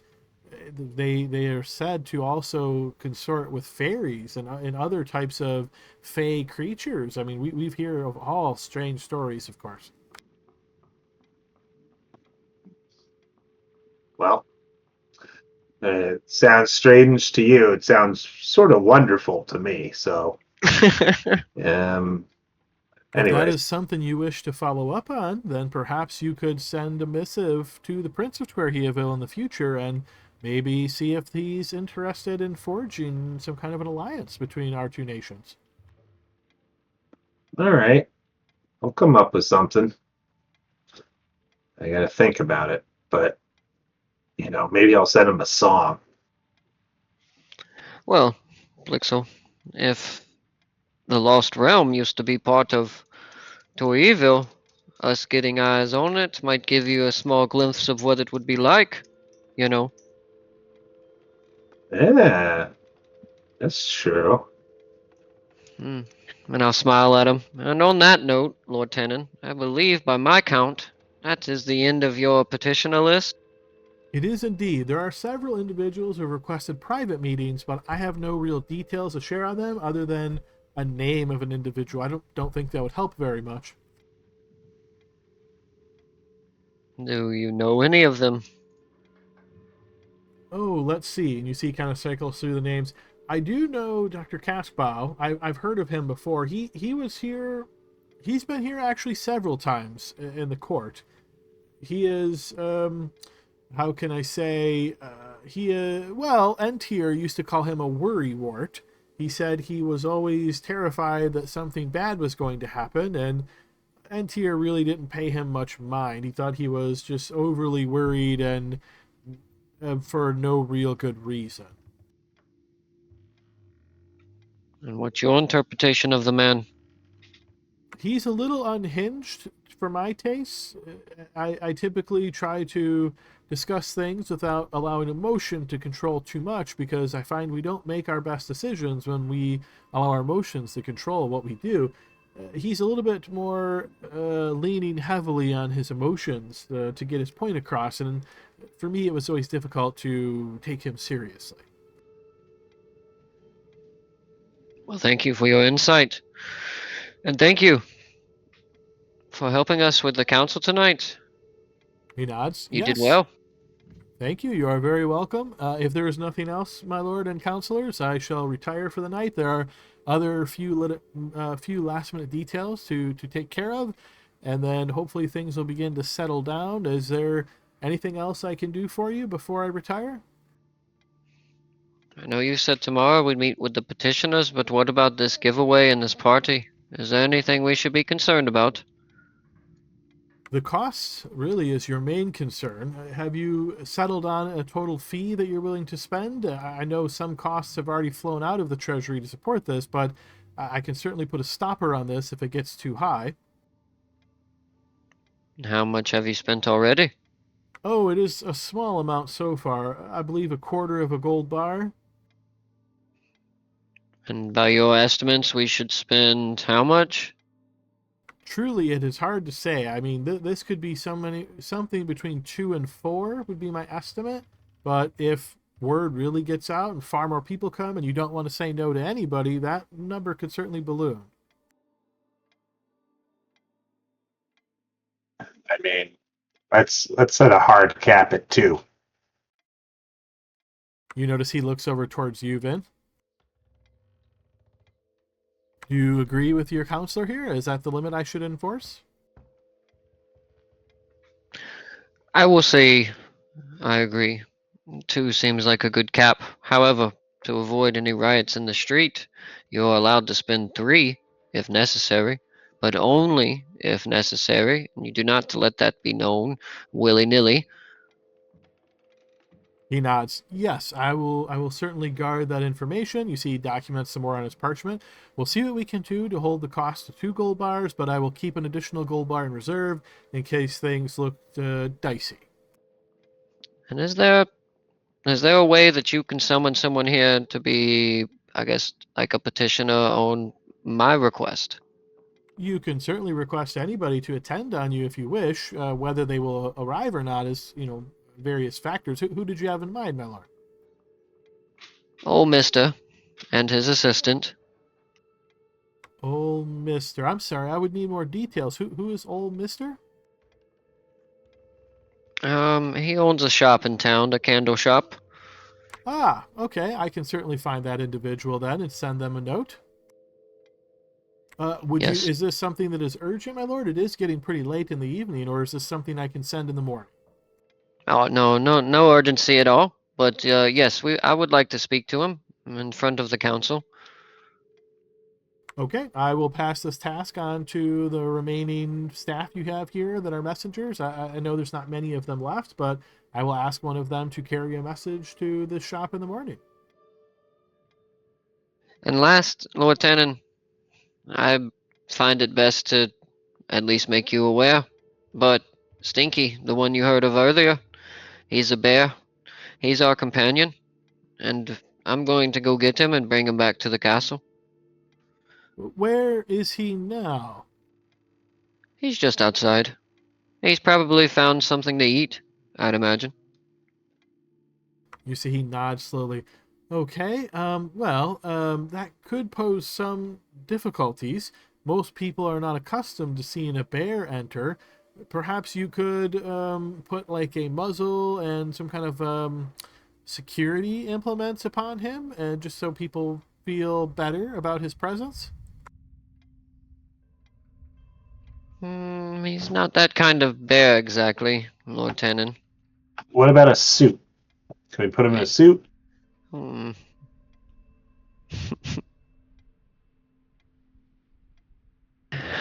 I guess it's best to make you fully aware. But Stinky is an awakened bear. He can speak to you, understand you, etc. Oh, yes, that is very curious, but I don't know that anybody will notice that just on sight. This is likely to cause quite a bit of commotion if you were to bring a bear into the capital, even if he does speak and is polite and greets everybody and so forth. Most people don't understand that kind of magic. Just be very cautious, I would say. Do you plan to bring him into the castle, my lord? I thought about it. I mean, he's a good companion of ours. Well, you'll certainly want to give some consideration to where he will stay and how he will be fed. And I'm certainly not an expert in those matters, but I can only imagine if the staff moving about the castle see a bear, I can't even imagine how they would function normally. Well, I imagine if he's around all the time, eventually people get used to it, right? Eventually, yes, but maybe you could first present him in the morning. I mean, if you could keep him somewhere somewhat hidden, and then as part of your court, if he'd be willing, you could have him nearby you, and you could sort of, open your day of court by introducing your counselors and then this trusted friend of yours, and that would certainly get the message out to people more broadly. Unfortunately, there's just my mind immediately jumps to very strange things that could haphazardly go wrong, right? Not only with him, but now if someone assumes that they see a bear and it might be a friendly bear, and then what if it's not that bear but it looks like that bear? Just I can only think of bad things that could happen. Well, I assume when he talks to them, that will probably clear up that he's not a normal bear, but I can't imagine not having him as a part of this, and he's a trusty bodyguard of mine. You do want me to be safe, right, Tannen? Of course, and the decision is up to you. I do tend to be a bit of a worrier, my lord. I see all of the things that could go wrong and not necessarily all of the upside. So the choice is yours. I would just recommend you think of all of those considerations. I'll sleep on them. He nods. Excellent. All right, then. Oh, it is getting quite late. So, unless there is anything else, my lord, counselors, I shall retire. Have a good evening, and thank you, Lord Tannen. You see he nods, takes a last sip of his wine, puts the goblet back on the platter, and covering up his parchments, kind of folding them in the satchel under his arm. He does a little bit of a bow to you all as he makes his way out the door and closes it behind him. Hey, he's a pretty nice guy. Oh God, I have to pee. Took forever. You didn't pee during intermission? I didn't have to though. I see. All right. Well, Sounds like we got a lot of meetings tomorrow.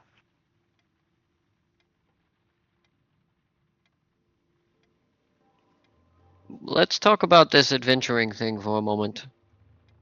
Before we speak to... what was his name? Celine, you were taking notes. Which one? There were several adventuring requests. The guy with the tunnels? There were two guys with tunnels. There was the Wally Greybelt, the dwarf guy, And then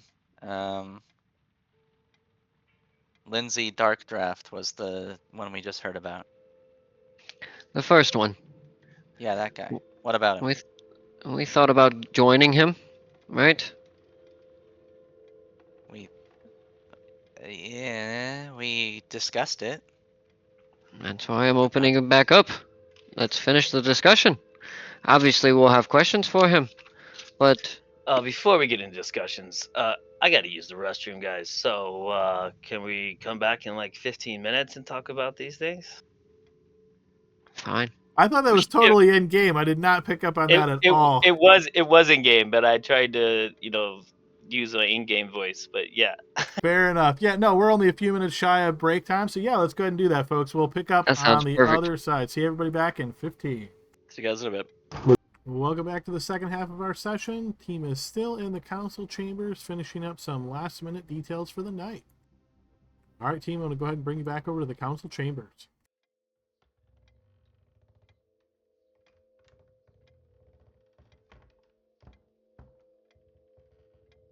You feel relieved, Council Cathbad?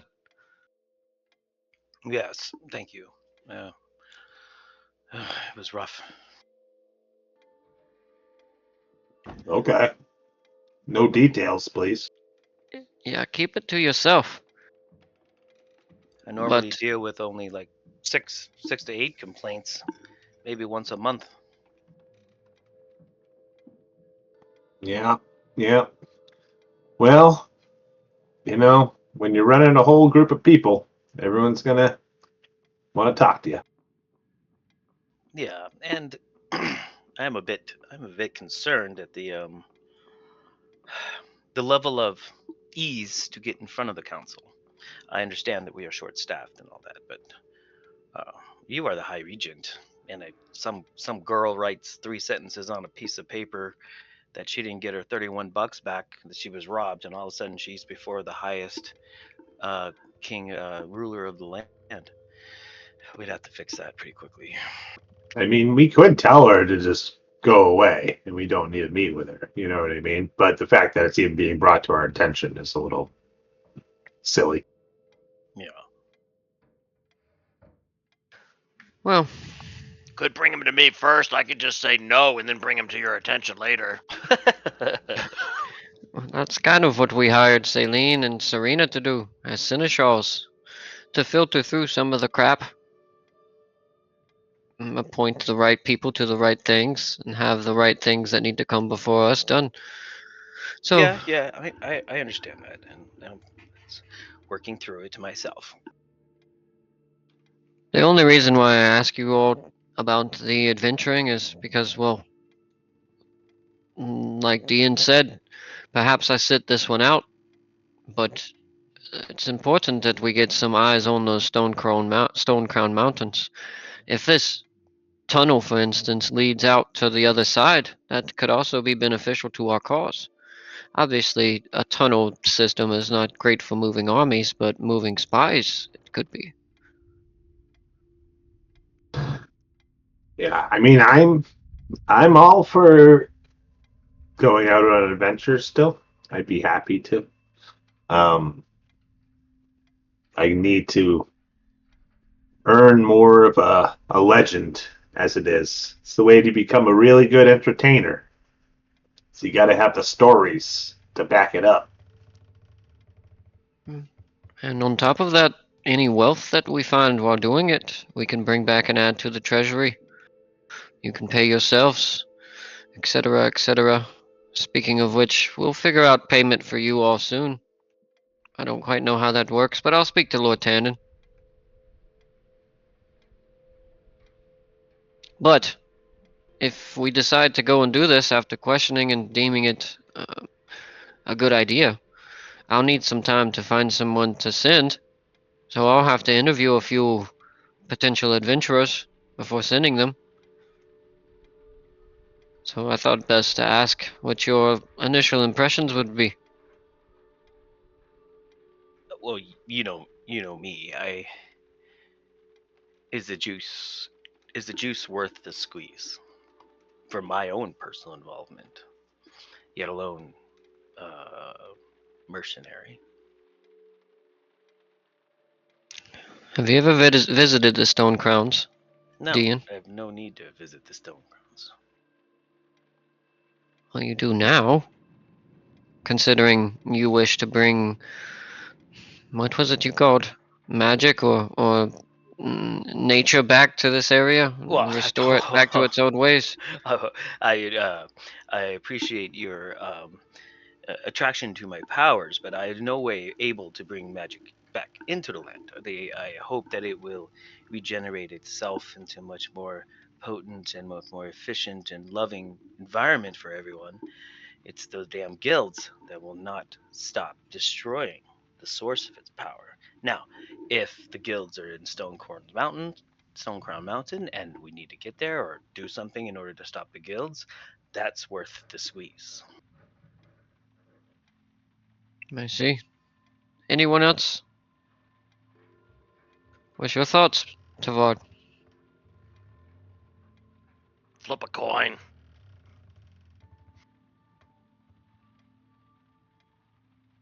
Saline?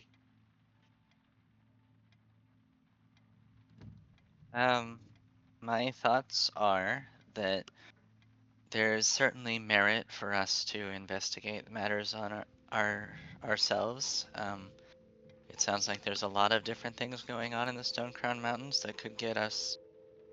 It could be beneficial if we got eyes on it, but I worry about the optics of holding one court and then immediately traipsing off to parts unknown while the whole government is still falling apart and we need to find people and hire people.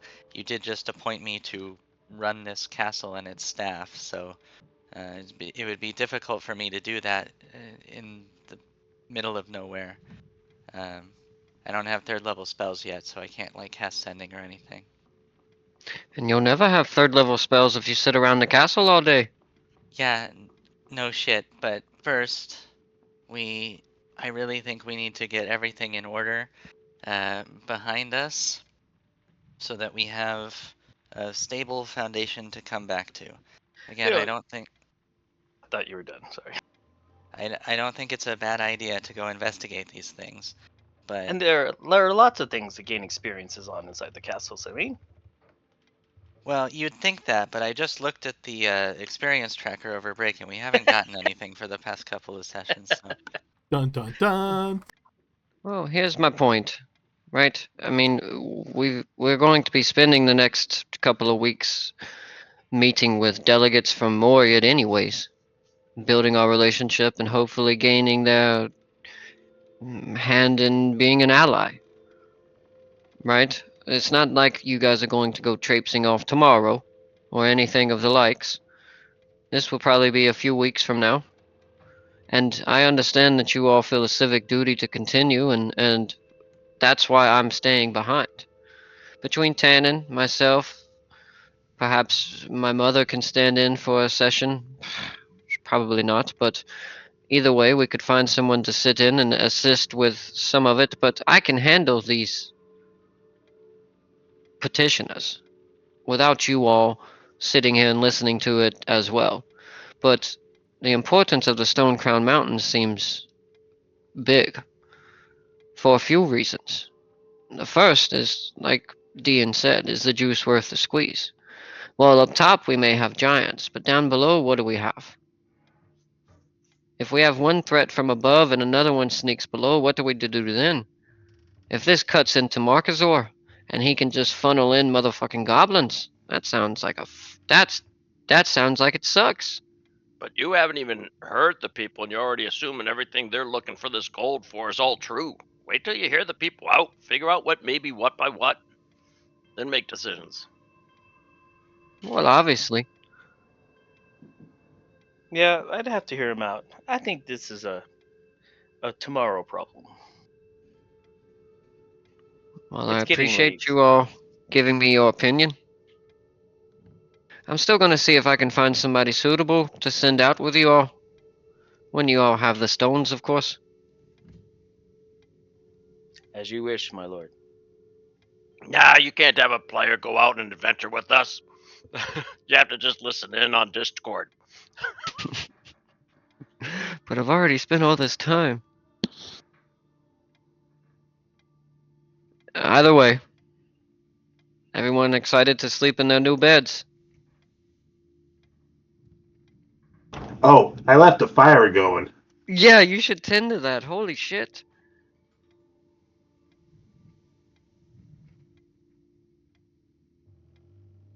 Alright, well, council dismissed. And I'll like bang an imaginary gavel. Good night, Regent. Everybody sleep tight. Oh, Celine. Where's the bar? Yeah, I'm gonna go to the kitchen. Celine, do you have a minute? Sure. What's up? Uh, over here. We'll catch up with you guys. Blixel is already gone running to put out the fire that he has. So I'm an ambassador to Moriad. Is that right? I was wondering if you're not willing entirely just to write the entire discourse that I should have to Moriad, would you be? You're the smartest one in the group. You actually can have good penmanship. Would you help me craft? You know the what did Lord Tennant say? Flowery words. I'm just a bit blunt sometimes. Well, I guess what I'm asking is, will you help me? Of course I can. I will say that there are some people out there who appreciate blunt speech and would not want to have to read 3,000 words every week. So, it's possible that your style might be better suited to this ambassadorship than mine, but we can certainly work together in our private Discord and see what happens. Oh, I put my hand on your shoulder and actually take it back, as maybe I shouldn't have. I'll say, you have so much just thrown on you. If you need help with the Shenna shying, then I don't know. If there's any way I can pay back, you know where I live. And he'll laugh. Yeah, will do. Thanks. Okay. Yeah. All right. We should catch up to the others. All right, so it is your intent now to Blixel. You head back up to your room. That one's pretty straightforward. I think I heard Vin. You say you're heading to the kitchen, just trying to grab a bite to eat, maybe drink, something like that. Is there anything significant that anybody wants to do before retiring to their rooms for the night? Can we say that we took that tentacle rod that we have and we went and put it in our armory for now, our treasury, and locked the door up just for... No, we can't. Have some Why? balls and attune to it, Dean will say as he catches up with you in the kitchen. Give it to me. Somebody. Just attune to it. If it doesn't work, it doesn't work. It's not like it's a death sentence. I'm not scared to attune to it, but I have no use for flopping people with tentacles. Give it to me. I'll look at it tonight. Alright, yeah. Is it technically a whip? It's a We don't rod. know. And I asked this question. It's a rod, so it's not like a quarterstaff or anything. It's a rod. I thought we found out what it does. Did we not? Well, he kind of told us. He said that you can essentially there's 3 tentacles on it that can reach out and grapple somebody. I forget the specifics of it, but Yeah. it seems pretty cool. I mean, so we have Serena, who is the cabbage harvester with a broomstick duct taped to it. We have Tavard with his grandfather's axe that he got. And his grandfather's quarterstaff and his grandfather's warhammer. Well, why don't you attune to it then? Because I don't want some sort of tentacle thing that's creepy. Celine? But it's your grandfather's rod. No. Never saw it before. Celine? If I encounter a situation where I am within reach to hit something with tentacles, something has gone horribly wrong many turns ago. Okay. Okay, so he gets his fingers out. Okay, so no. Well, I have my dagger. Don't forget. okay, fine. Remember, it sets on fire now. I will sleep with the tentacle rod. Whoa. I don't Worded think you need to differently. do that. Just attune to it, my dude. Oh, okay, then I will do that. And I'll stick the tentacle rod in my pocket. I'm glad you said pocket.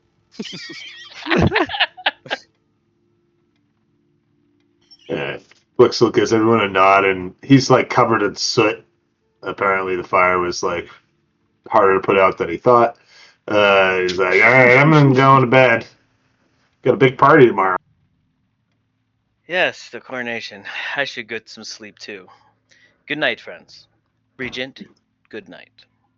If you like clerical type, or if you get any good spells that'll help you make everybody happy, take those in the morning. Uh, okay. You see Vin kind of brushes past and waves goodnight, and he's got like an entire loaf of bread and like half of a wheel of cheese. Later.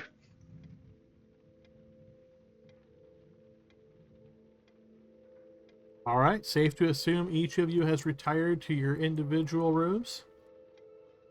Eventually, yep. Okay, so each of you retires to your rooms.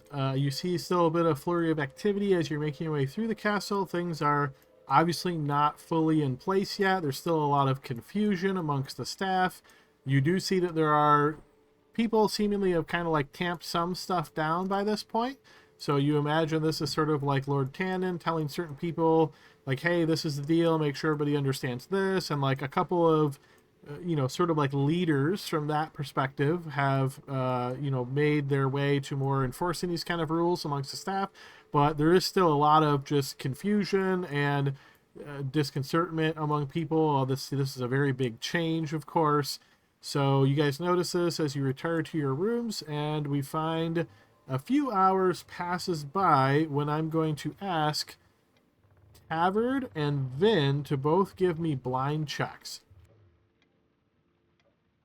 Whoa. Okie dokie. I have 2 things of inspiration. So Adam, I'm gonna use one. Make sure you go ahead and click your inspiration, and then I will take advantage on your blind check. Sure, I haven't had my character sheet open this whole time. Here we go. I didn't need to use inspiration. My roll's good. At least it's It's fine. it's probably fine. Adam right. laughed because he's like, heck no. Oof. There is Can that's what's going to be the message for the rest of the night. Oh Can my I do an inspiration on my inspiration? No, but remember, that's just burning the inspiration. Since it's a blind check, I'm just giving you advantage on your blind check. Oh, I got you. Shoo.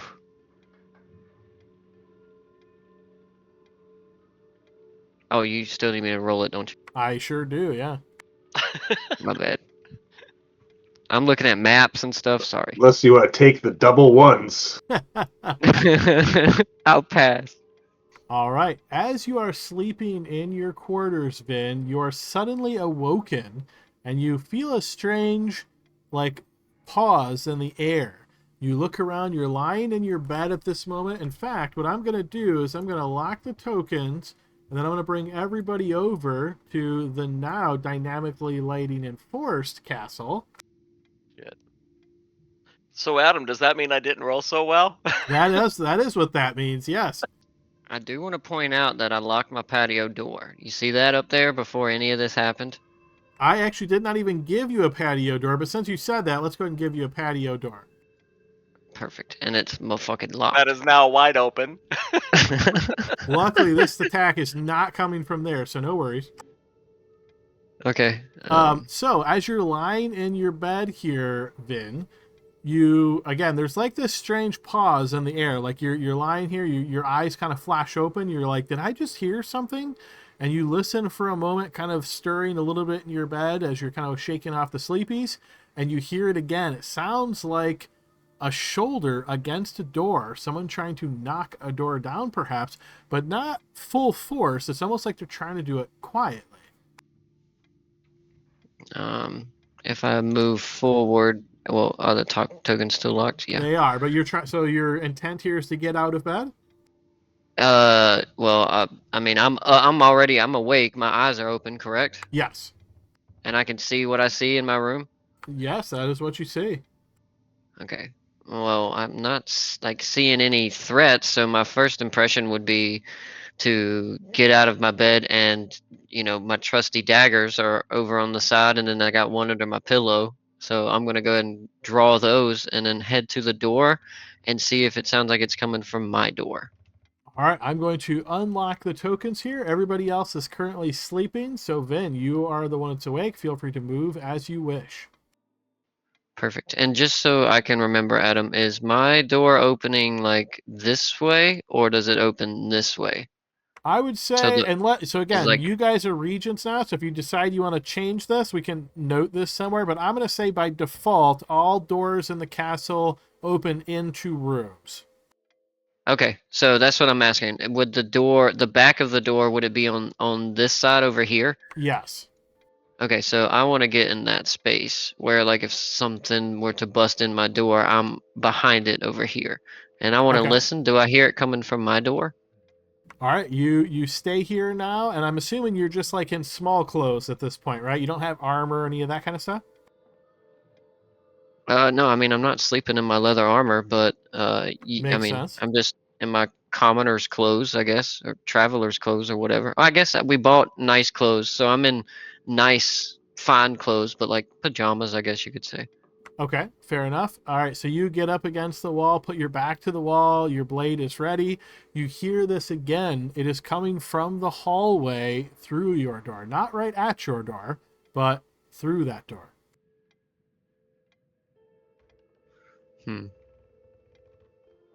Okay. Interesting. As you stay there waiting, wondering what this means, you hear it again and the sound of a door being thrown open. Tavern, go ahead and give me another check at this point. They're coming after the one that they know could stop anything. I've been fighting dragons this whole night. In your dreams, literally. That's right. All right, unfortunately, you still don't hear anything, Tavern. I'm going to go ahead and put us in initiative order in case this becomes important. Adam, that's because my CPAP machine wasn't working, and you can't hear me.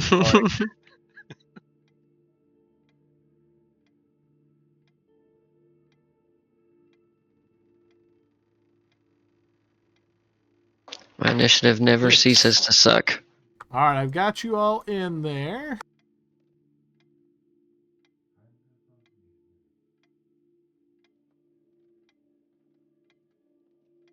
Adding another initiative.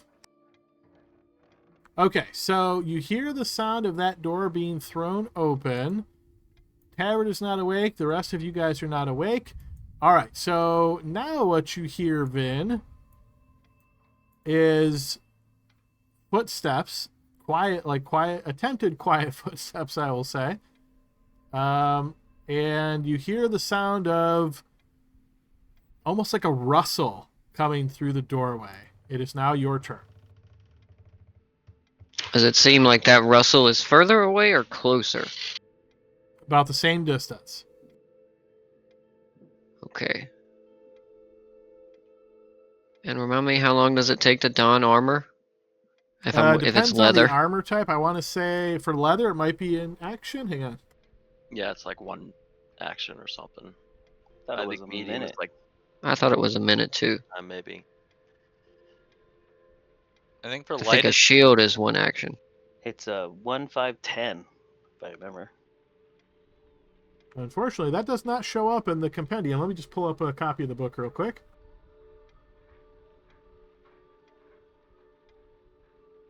That's why I dipped into monk for 1 level, so I can just be in my pajamas. Yeah, but it doesn't help you on your checks, though, let me tell you. I got 20 According- wisdom. It definitely helps. All right, yeah, According- no, Brian, you got it right on the money there. Don is 1 minute for light, 5 minutes for medium, 10 minutes for heavy, 1 action for a shield. Okay. So just because this is my room, this chest over here is probably where Vin keeps his stuff. So he's Sounds going good. to his daggers obviously he keeps with him, but the rest of his stuff he's probably put away over here. So what he'll do is he'll take one of the daggers that he has and he'll sheath it, still wearing his fine clothes, and he'll go to this chest. He'll interact. I guess he'll use his action or whatever to open and grab the shield and don it. Because he has a shield now. He has DN shield. Okay, so you interact with object to open the chest, and then you're grabbing a shield out of the chest. I think we can call that one interact with object because it's probably like really obvious where it's at. Though I'm not sure how a shield fits in the chest. How about the shield's right above the chest? You just grab it off the wall. Yeah, that sounds good. Like I hung it on this hook. Okay, cool. And so I grab it and I attach it to my arm and I use my action to do that. And then I'm going to turn back and face the door, being ready to go out on this next one with my shield raised. Okay, fair enough. And Tabard, I'm going to have you go ahead and give me another check.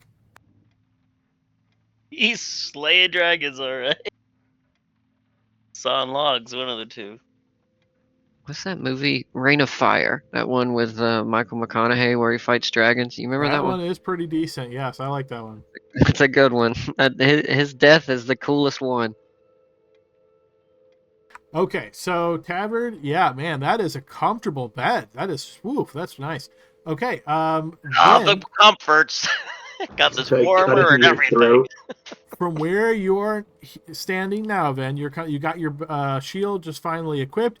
You hear an utterance as though almost like a magical incantation. It's very quiet. It's hard to hear, and then you hear a clang and a. "Rah!" Interesting. And let me see how much of an that is. Yeah, that's Stafford getting stabbed or something. Probably not. Nobody wants to get me out of bed. Damn, an assassination attempt on our first night. Okay, Assholes. you hear this, and now you hear the sound of a struggle. I will say you can hear like. It is All your right. turn, Ven. Well, Vin's gonna go investigate, so he opens the door. Oh shit, he sees that door is open right there, so he's gonna make his way right here. As you step to there, Ven, you're going to notice an individual standing next to Serena's bed. Serena is currently tied with rope to the bed, and you notice this individual, sword in hand, radiant light off of the blade, having just struck down and pulls it back for another attack.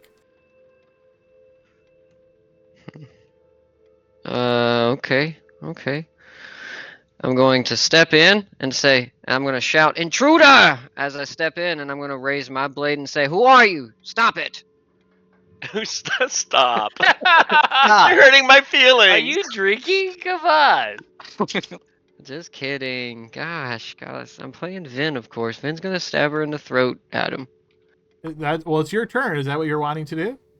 Yeah, oh yeah, he's going to yell, And "Intruder," step let me in and give you stab a- her in the throat. Okay, let me give you a good description here. So this individual is wearing plate armor. You can see she has a shield on her arm and this radiant glowing sword in her other hand. So as you step in, you shout, "Intruder." You see she looks towards you, but obviously this is all happening within 6 seconds. But yes, your turn. Feel free to take whatever action you like. Okay. Actually, I'm going to swipe down at the like, is the ropes like feet and hands, like on this side and this side kind of thing? You see 3 different lengths of rope. It looks like across her shoulders, across her midsection, and across her feet.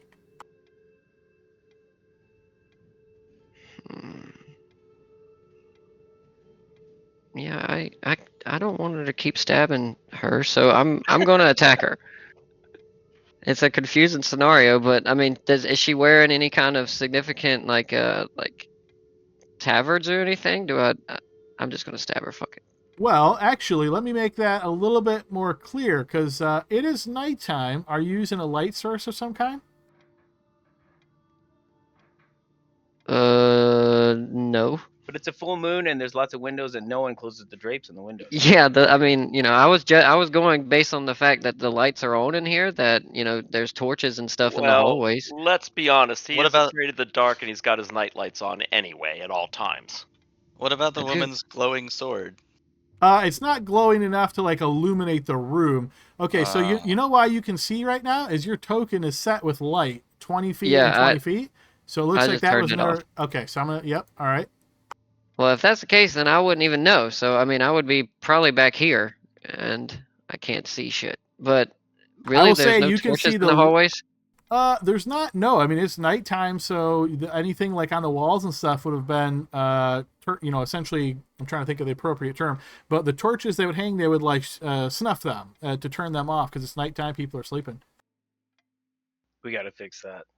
And remember, Yeah, that's this never is your happening first again. night in a brand new castle with a lot of chaos in the guard. Like, so you don't even know the staff really well. Like, this is a very strange experience for you. Yeah, and now I can't see, so I will say um, you can see just a hair based on that light coming out from the window. So I'll say you can see the woman, and you can see, but again, this would be dim light for you for sure, and you can see the tiny bit of glow at the tip of her sword.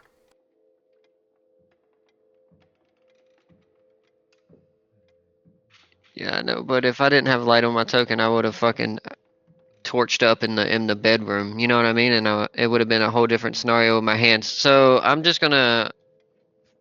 Can I say that I didn't enter the room then, considering Sure. I You're didn't saying you see? would have lit a torch while you were still back in your room, or as you exited your room?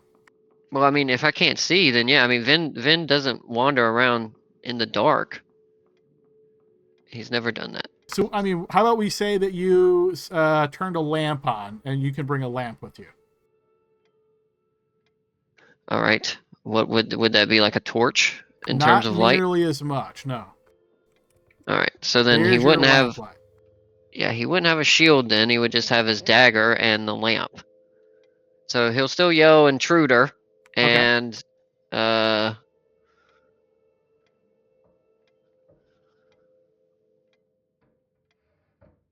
shit.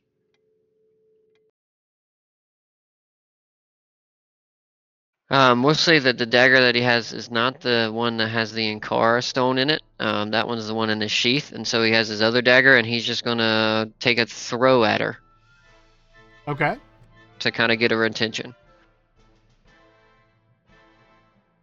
Here we go.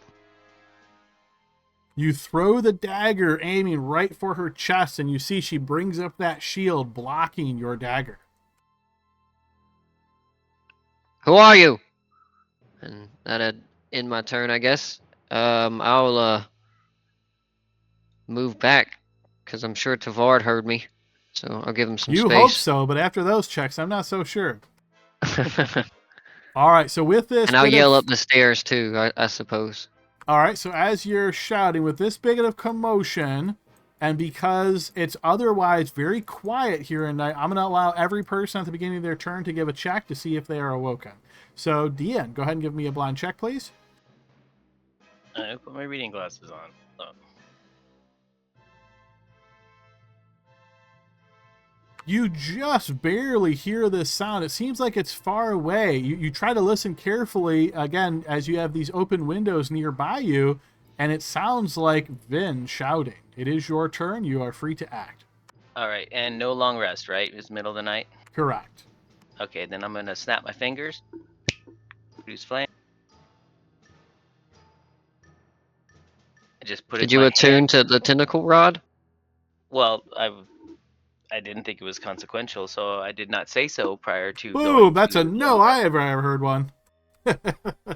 Look, we Yeah. gotta be real careful with tentacle rods, okay? Yeah, I gotta like.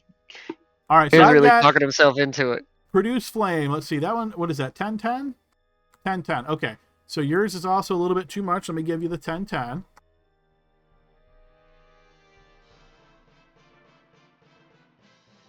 Okay, And so now you have appropriate light. snap my fingers, my left hand. I grab my spear with my right hand, and I will get up, move here. This door to the porch, come out here. So it's 5, 10, 15, 20. Cannot interact with the object again. So reminder, you were kind of in bed, so you wake up, so stand up half your movement. So say your movement's 15. Okay, so 5, 10, give me a step back. Blixel, get your ass out of bed! We're under attack! Castle, on your guards! We're under attack! All right. Serena is bound, and you can see her. Well, actually, no one can see her. Maybe Vin, can you see her a bit there? Let's see. I can see 1/8 of her token. You can see the ropes kind of stretching as though she's trying to break free, but is not having much luck. Tabard, let's get another check for you as well, please. Can I have it at super advantage? I'm definitely giving you an advantage because after 3 fails, I feel like you deserve something. Thanks, buddy. All right, yeah, that one you didn't even need it. Okay, yes, you hear this sound of commotion. You hear this shout wake you up out of a dead sleep here, Tabard. All right, I grab my blankie.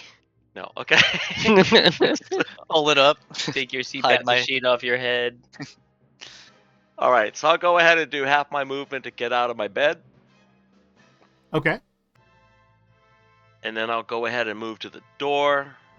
I'm going to open my door. I'm going to do this. I'm going to go ahead and I'm going to use my action to go ahead and move again. Okay, action to dash.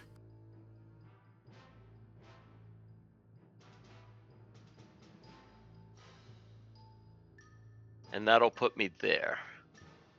All right, you charge around the corner into the doorway, and you see the same thing. Serena tied to this bed with 3 different lengths of rope. You notice this heavily armored woman with a glowing sword looking to strike down again, but she has just blocked Vin's attack, so she might be a little bit spinned around and facing your way.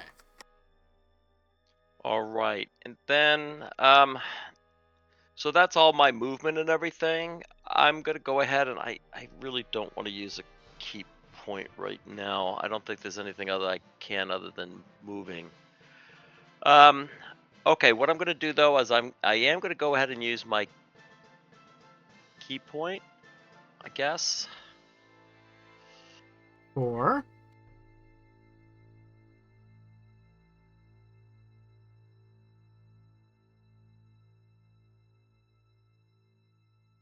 Step of the wind. Okay, you step of the wind, giving yourself some more movement.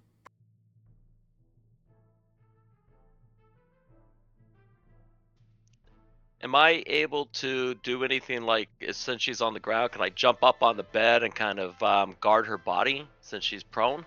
You can if you wish, but that'll make you prone as well. Okay, so I won't do that, but I'll go here. And all right, so you jump up on the bed and then jump over to the corner. Okay. Yeah, and pretty much I don't have any other option as far as that kind of stuff goes. So, but I will go ahead and tell her, I'm going to kill your lassie. Get out of here. Leave my friends alone kind of stuff. So. Okay. All right, Blixel, blind check for you as well. I'm yelling outside his door. Yeah, do I get an advantage? Well, remember, you got that real fancy room that's 2 rooms in one, so he's yelling at your atrium door. I don't know if he gets on. Yeah, no, we'll give you advantage. Go ahead and make a check. Okay. I was going to spend inspiration otherwise, but...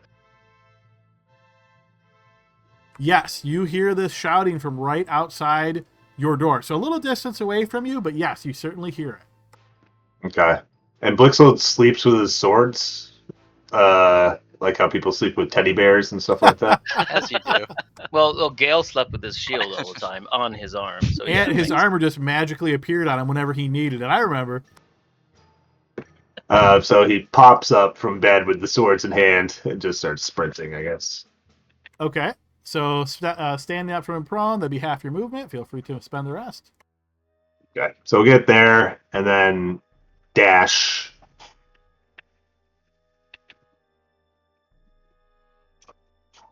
Open the door. He's got 15 left.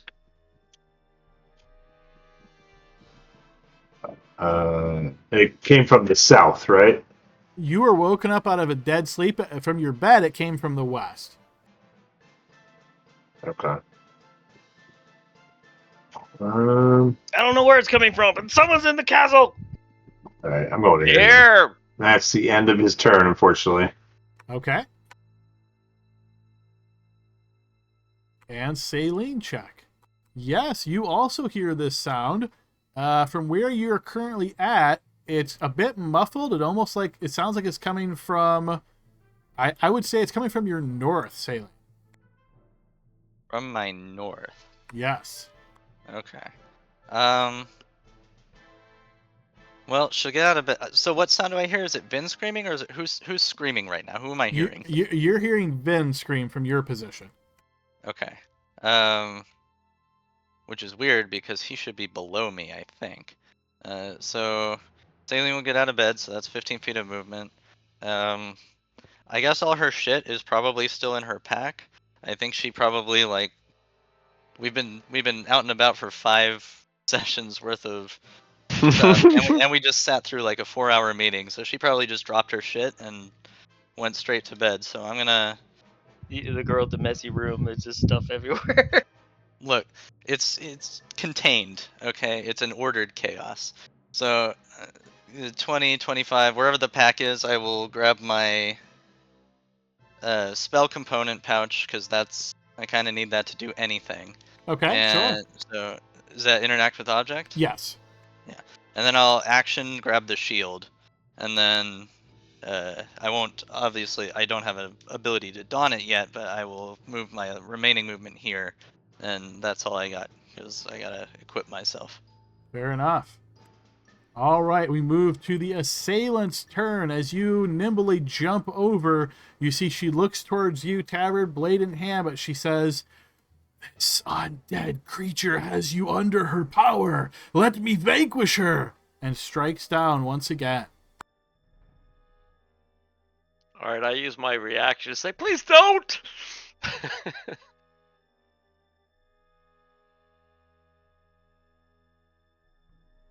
All right, you notice Serena's struggling really, really hard. It's almost impossible to really dodge these strikes. She's like trying to move the ropes in a way to block the blades, but no, they both connect.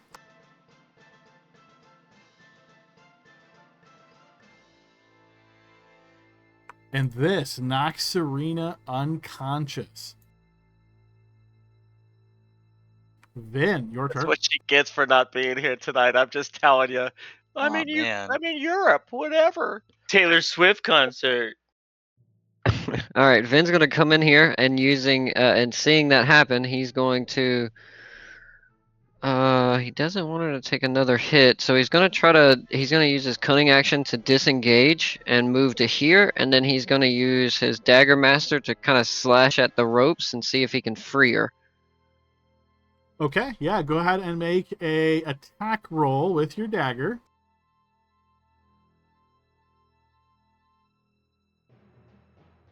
Will that hit? Yeah, that certainly will. Yeah, go ahead and post damage. I'm sure that's going to sever one of the ropes. Roll a crit as well. I don't think it's going to matter much, but I'm see if I can find the damage or the hit points of a rope really quick. It's actually, I'm gonna roll the one that says you cut 3 ropes in one. I think a hit point is 5, Adam, if I remember. AC 5. So the rope sustains a minor injury. I feel like that's a. So this rope has 2 hit points. So yes, you managed to slap. Well, you're piercing, so I'm going to say your damage is halved because piercing a rope would be super hard, but that's still enough damage to pierce through this one. So you jab it, cut that rope in half. Which one are you aiming for? Foot, midsection, or top? Midsection. Okay, I feel like that will free up her hands a little bit and give her some ability to push and pull. And then I'm going to move back here, and with my offhand attack, I'm going to stab at this lady. Okay. Well, I guess I get another attack because of Dagger Master, so I'm going to take a normal attack at her. Okay. Your blade strikes effortlessly Inspiration? against her armor. You burn your inspiration. Go ahead and click inspiration. We'll take your inspiration roll. Nice. Okay, so we're adding Let's see. 6 to that, which is a 14. No, that will still get caught up in her plate armor. Okay, and then I don't have an offhand attack right now because I'm not wielding 2 daggers, so I am going to, let's see. And just to clarify, Tabard, is that what you actually say? Yes. Okay. You notice this woman's face looks towards you in disgust. Yeah. Maybe another dwarf thing. Maybe an undead thing. Who knows? Every time I turn around, I'm getting that look. And in return to that look, I'm going to look at her and say, it wasn't her fault, you know. You're saying this as you're stabbing at her, of course, so she will react when it's her turn. Well, Oh, okay. I'm still going to Oh, use well, in my that action. case. I'm going to say it in passing as I get the fuck out of the room. And she cannot stab at me. Now in my turn. All right, we move to Dian's turn. All right, 5 there. Interact with object there. 5, 10, 15, 20. Move! A maid goes tumbling down the stairs. I want to dash, so I have my, that's 30, so I'll dash another 30 at him. So is Okay. it auto teleport? It is. Let me zoom out to figure out. You are to your left now. Where are you? What's going on? Down here. So I got 10 more feet of movement here, Adam. Where? All right, so as you're running, I'm going to say based on your passive perception, it's hard to know exactly, but you feel like these sounds are coming from your south. The south. At 10 more feet of movement. There's my 10 more feet, and that will be EOT. All right, throwing a 2 GM death save for Serena.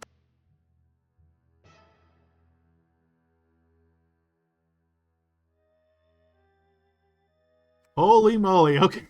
Serena's eyes pop open Yes! as she Oh my rolls God. a nat 20 on her death save.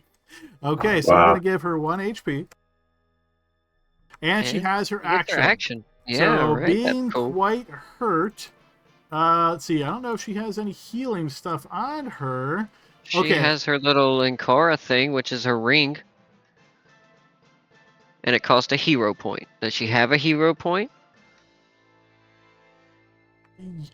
Yes, but I feel like knowing that she just got super messed up, she's going to be a little bit more careful. So, yeah, she's going to go ahead and burn her. I thought for sure we had this on an action for her. She's going to burn her ghostly flesh and turn into an ethereal spirit. That'll help the cause. It sure will, right? which gives her a 30 feet flying speed, and because she's ethereal, let's see. Doesn't say Get she away. makes any smaller or anything. Oh, dissolve your physical body into the ephemeral stuff of spirits.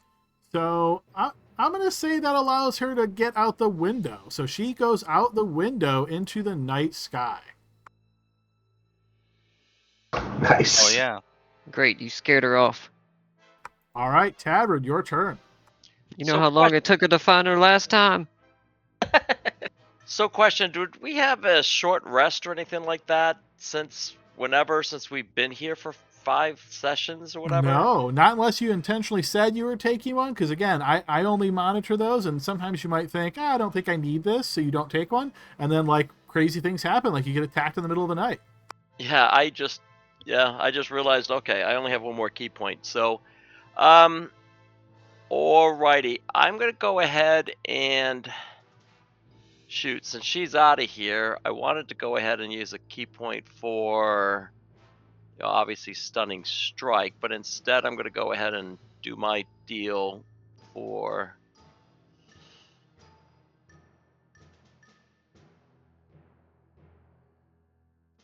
Patient defense. I'll go ahead and put that to public. Yes, sir.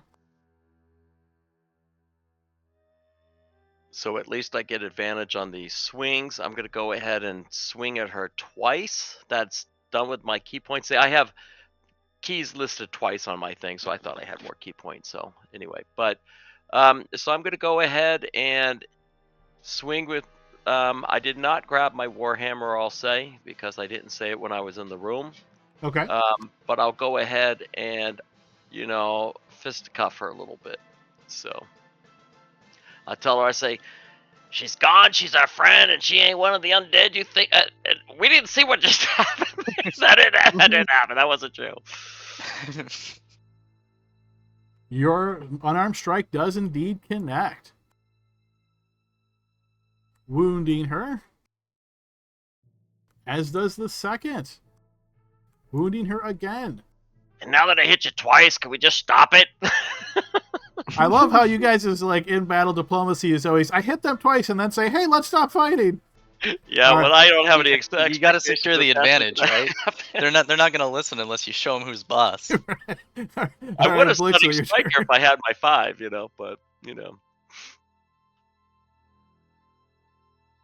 Blixel starts running. All right, you will be taken over there to the west, Blixel. To the south. I heard voices from the south.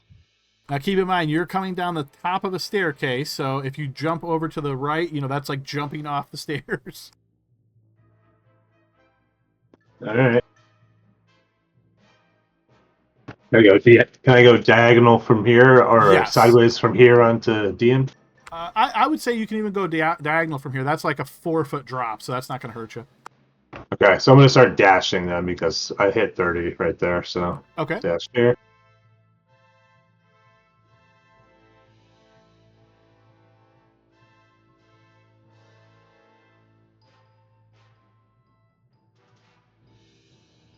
And are all these doors shut? They are. Okay. I can get to here and then I guess I'll open this door. Okay. You notice what looks to be a recently cleaned room, devoid of any personal touches. Okay. I guess as a bonus action, I will bardically inspire Dean. Okay. Go get him! Go ahead and click that on your sheet to burn that usage there, Blixel. And Celine, your turn. Alright, I'm going to action Don the Shield because it sounds like shit's going down. And she's really regretting that armor takes 5 minutes to put on. But that's okay. So I'll go 5, interact with object, open the door. 10. Where the fuck am I? What room is this? Welcome to the new castle. Yeah, man. But I think this one, the one below me was the balcony, I think. So, I will say, just as a brief reminder, you recall the balcony is southwest of you. So that window in this room faces out to the balcony. Alright, well, I can kind of see out the window from this space. So, yeah, that's the balcony, alright. So I must be, I remember climbing a staircase, so I just don't remember where it is on the map, and I don't have another action to open doors, so I guess I'm going to this one because that feels like the right way to go.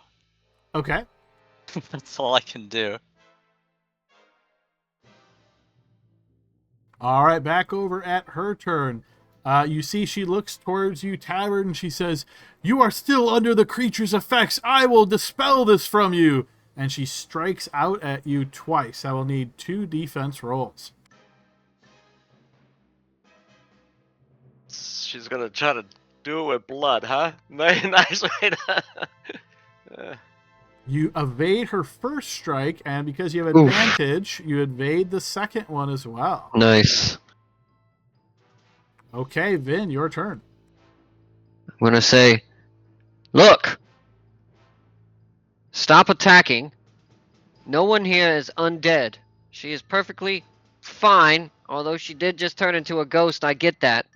But how did you get in here? If you attack him again, everyone in this castle will come for you now. Do you understand me? Stand down.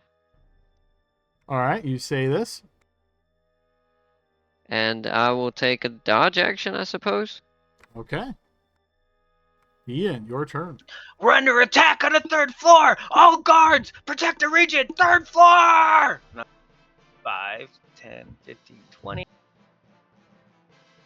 25, 30, and I'll say, why are you looking at empty rooms?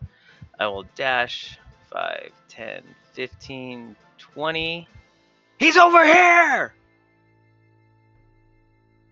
30 puts me there. You hear a haunting melody from outside the window. It sounds like, God damn it, why am I getting attacked when I'm just trying to sleep in my bed? Tavern, your turn. Nice melody. I feel like that's Serena melody, right? Sure. It's the craziest ghost I've ever heard. All right. I sure do want to punch her a lot more. But I will also, seeing that one that I rolled earlier, I will take the dodge action and I'll say, Hey, look, girlie. Just, why don't we talk this out? and that'll be it. Hey, Blixel. Blixel runs.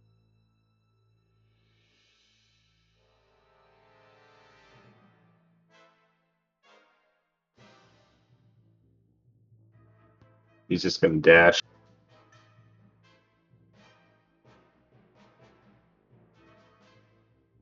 So he can get into the room and threaten this person with his swords. What are you doing here? And he will end his turn there. Okay, Saline.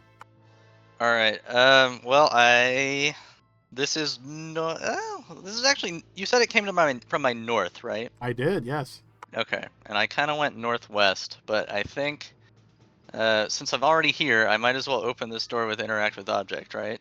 And just see where I'm going. Yeah, that doesn't look right at all to me. That's not how I came up here. So we're just gonna ignore that, and we're gonna go to the other door, and we're gonna use our action to open this. Hey, a staircase! Look at that. Okay. So that was. I In lost the count. morning, we're gonna 15 chalk feet? these I rooms. think that was just 10. 10? Okay. So 15, 20, 25. Whoop! I'm gone. You are to the Makes west. sense. All right. So I can see. I can see into the room, I think. Yeah, I see her token. Is there anything like blocking my way here? Like how high up am I versus how tall is the door, I guess? Yeah, I would say you're above the door at this point, so you're kind of just seeing probably Blixel's head, maybe? Okay, so I can't actually see what I see then. Not from your current position, no. Okay. I will shout to Blixel, what's going on? And then I'll keep. We're under attack. I'll keep coming down, so I can't see anything. Now I can't see the token, so I can't shoot anything from this position. I think you already used your action anyway to open the door, right? That is true. Then So we'll I'll just go tell you here. to hold on the staircase for now, or hold Oh, there. well, Yeah. too late. I already took my hand off the chess piece. Can't move it back. But she's not going up the stairs, that's for sure. All right. All right, she is going to step away from you, Tavern. Do you take an opportunity attack? No. All right, she points her blade at you, Blixel. Another demon! Who are you? Stay away! And then you see she touches herself with her sword.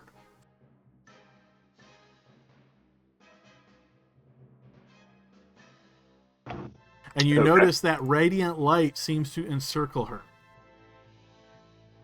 She casts a spell? She did indeed. Vin, your turn. Does she look like she's about to attack Blixel? She's She was getting the pointing her tavern blade off at of him. her.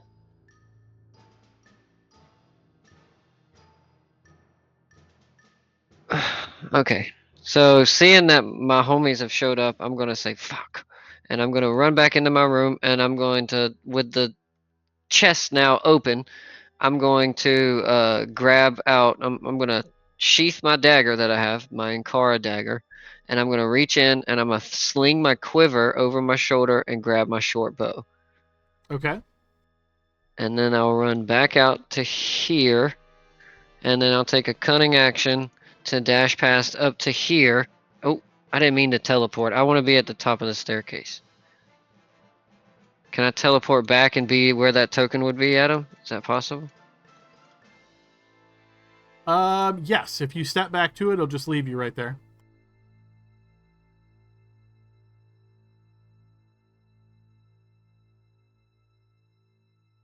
I want to be right there, but I don't want to be teleported. Is that possible? No, not technically. It's not. But you can move like half square. I don't know if it'll auto move you or not. You'll be safe here, my lord. I'll protect you with my But life. what is it you're trying to do? I want to be at the top. No, I get that, but what are you trying to do from the top of the stairs? I just want to have an angle into the room with my short bow. Oh, there I am. See? Boom. I'm good. I think I you don't know just how got done it- explaining you don't have an angle from that space. Correct. Well, I know, but if the fight breaks out and it pushes out, then I have a better angle from standing in the doorway right behind Blixel. So True enough. that's my turn. Okay, Dean. All right. 10. Ooh, there she is. I see that unoccupied space to her south. Mm-hmm. Okay. Hope your dex is high, Blixel. about to Depends on how cold it bomb is you. outside. Okay, here it comes. Here comes my beast. Trying to find it in my action bar. Conjure mock animal. Alright, we'll just burn a wild shape here, so I'll do that. Now she's gonna see a fire demon. Oh, Oh, great. yeah. Just kidding. That happens, Adam. Okay, yep. So you should be able to drag your token for your fiery creature onto the map. Oh yeah, I forgot. Open PCs. I'll put it right there. And of course, it will come up with its full health.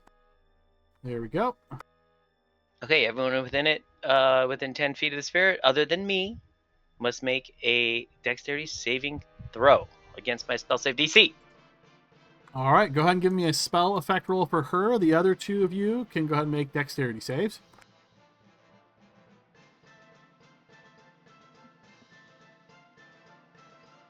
Yes, that does indeed affect her. Nice.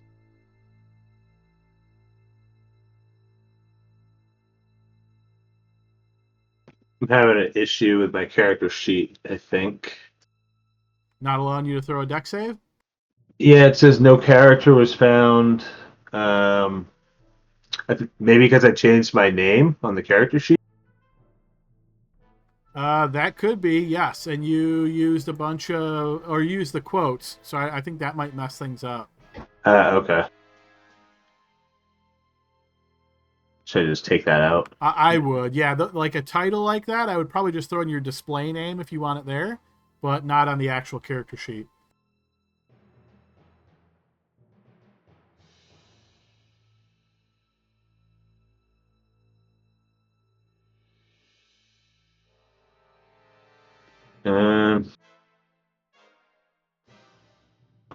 Could I just roll a d20 and add Is it still not whatever I working would for get? you? No. Okay, yeah. Just go ahead and throw a d20. Yeah, we'll add your +4 mod. Oh god, can I use inspiration? Sure, go ahead and burn your inspiration. That's always nice to hear. Well, I guess it's not. It's just a thing here. It's not that bad. Yeah. It's only a little fire damage. What's the Oh, I worst that can't. could happen? I can't roll the inspiration, so I guess I just roll another one. All right, so 12 plus 4, 16. Yeah, I think that what is your spell save DC, Dean? It's 16. So that's a success then. So Yeah. yes. All right. So she'll take the damage. Go ahead and post damage. Nice. Oops. Good damage. Derp, derp, derp, derp. No, it's only 2d6, Adam. Double nuke. Yeah. Oh, I only saw the second one. All right. I'm giving her a little bit back from that. All right. So that Sorry. creature appears. She is wounded. Yes. And now you see she definitely is ready to fight. Okay, of course. So I'm going to move back to here. That's my extent of my movement. And now I'm going to end my turn and do my fiery teleport. I'm going to put the beast here at the door. Okay. A place that I could see within range. Now I can't reach. Yep, thank you. And then when that happens, each spirit willing creature your choice in 5 feet to teleport to this location. So I will put Tavard here. Vard, are And you that- willing to move with the teleport? Yeah, it's up to you guys. No. Okay. Okay. Blitzel? Yeah, I think you guys got her cornered in there, right? Yeah, I'm gonna probably kill this lady. Okay, cool. All right, so then, but when I leave, dexterity saving throw again. All right. So another spell save DC. Or For spell me, too? effect roll. Sorry. Yep. Yeah. She'll be Nice. affected by that. And this is only 1d6 plus 2 is what it says. Do we both have to do the dex save again? Let's see. I will post it for Adam. I think yes.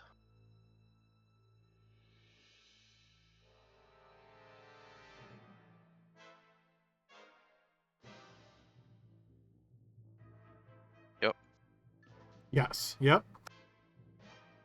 Okay. So another save for Save. you, Tavern. Yeah. Yep. So you guys make that save, and there's no half damage. So yeah, you guys are all set. You guys rock. Nice. You guys rock. All right, Tavern. All right, I'm going to go up here. And I'm going to tell her she attacks one more time. She's going to get more lefty. She's going to get more lefty and righty. Adam said she Okay. looked like she was about to attack. Yeah. I just don't think she's evil. All right, You don't, I'm gonna. you don't have I'll, to kill her. Doesn't matter. Yeah, I'm gonna backhand her. So in other words, non-lethal. Not that I think these 2 hits that are going to kabam her are going to be lethal anyway, but non-lethal. Fair enough. Just so I feel good about it. So You punch out thinking you're about to hit her, but with her blade, she deflects your hand. The second attack misses. Oh, she parried you, bro. alrighty. Okay, Blixel. Okay. Pixel is just gonna start. I'm not a monster. He's just ugly. We've learned all that. I'm just ugly. That will miss. Then That will connect. Nice. okay, I'm going In to the armpit. do a defensive flourish. Okay, sure. Go ahead and Ooh. post that.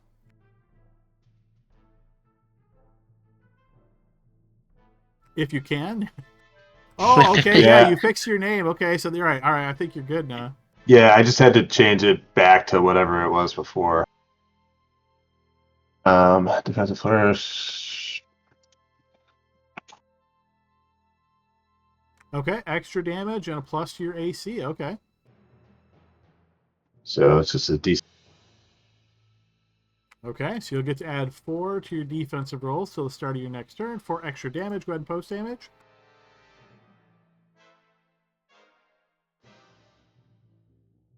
All right, yes, your blade catches her in the arm, wounding her. And that is it. And I'll burn that inspiration. Okay.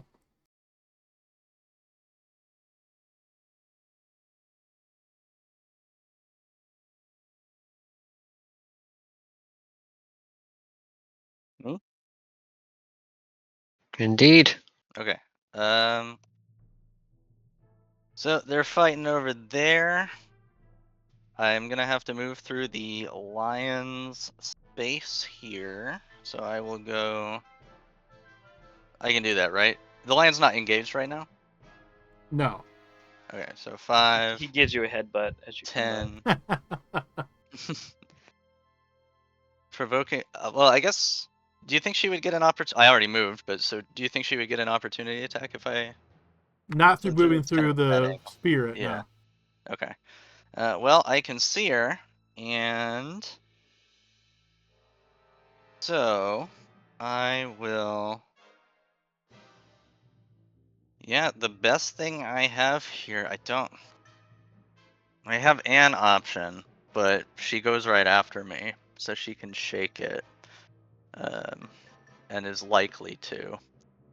So, I'm just gonna go with the old standby here. I'm gonna cast Magic Missile at 2nd level. Okay. So that'd be 4 missiles. All right. Yes, Nice. those strike into her, badly wounding her. Dodge that. Itch. You have one more chance. Surrender. Don't hurt our friends. And that was 5, 10, and then I will bravely run away. 15, 20, 25 behind Ian. And then I will end my turn. All right. She swings out at you, Blixel, and as she does so, she says, "In Kureakin's name!" Give me 2 defense rolls. I'm gonna use my reaction to cast telekinetic parry. Sure, go ahead and post that. Okay, so you'll have advantage on your first one. So I'm assuming you're not wearing armor right now. So go ahead and throw your roll, and then we'll check. We'll do all the math we need to. Yeah, I had equipped it. It took me down to 14. Okay, so 14, and that's not with your defensive flourish, right? Yeah, that's not including that. Okay, so that's 18. So you're making a check at advantage, and yes, your AC will be considered 18 for this roll. Okay, but just still do the defense roll. Yeah, we'll do adjustments as needed. Oof, can I Okay. use another inspiration on that? If you have a second inspiration, sure, go ahead and post it. I do, yeah.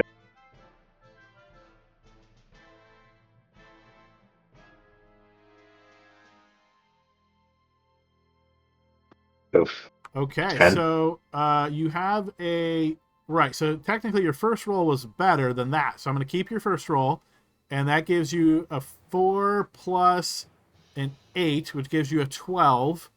And either way, that is still going to connect. So regardless of which die we use, so that will strike into you for 10 points of damage, and then a second strike also on you.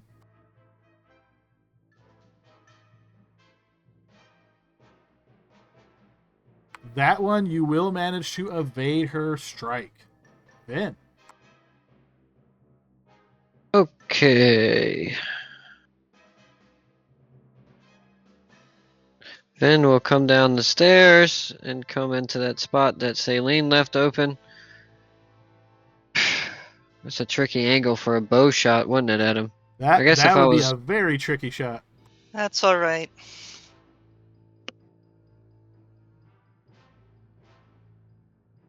Do what you gotta do, buddy. I believe. Yeah.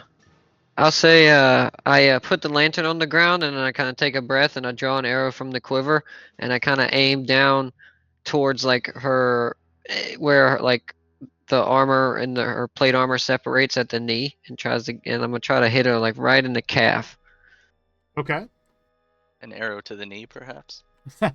I'm gonna end her adventuring career. Here we go. Oof, no, I'm not. Going to miss. Well, that's all I got, folks. That's I'm gonna look at Dean and I'm gonna look at Dean and say, "Do you need to stand here?" Yes, please. And I'll move out of the way. Hey, Dean. 10 feet to there. Well, Oh, I will shout. I do want to shout. If she said in the name of who? How do you say it? Karakin? Kureakin. Kurayakin. He's gonna make me spend my action. So. I'm gonna shout as after I shoot the arrow, I was gonna say, you know, she was a servant of Halen, and move away.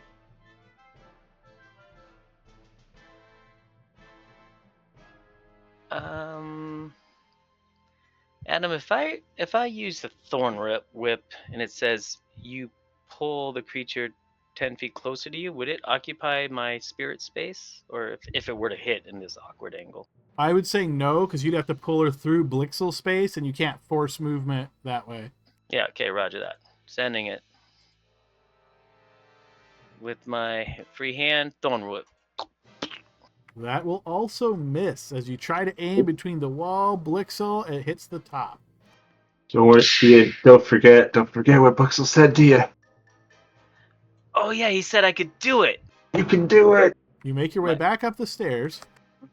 Well, my token disappeared, but yeah, let me do an inspiration. It's a D6. Let me add that to it. There we go. Yes, that will hit. Bringing you back down to where you should be. Thank you. Okay, Nice. so yes, as your thorn whip reaches out, it strikes, kind of connects around her neck, and you can see she collapses to the ground.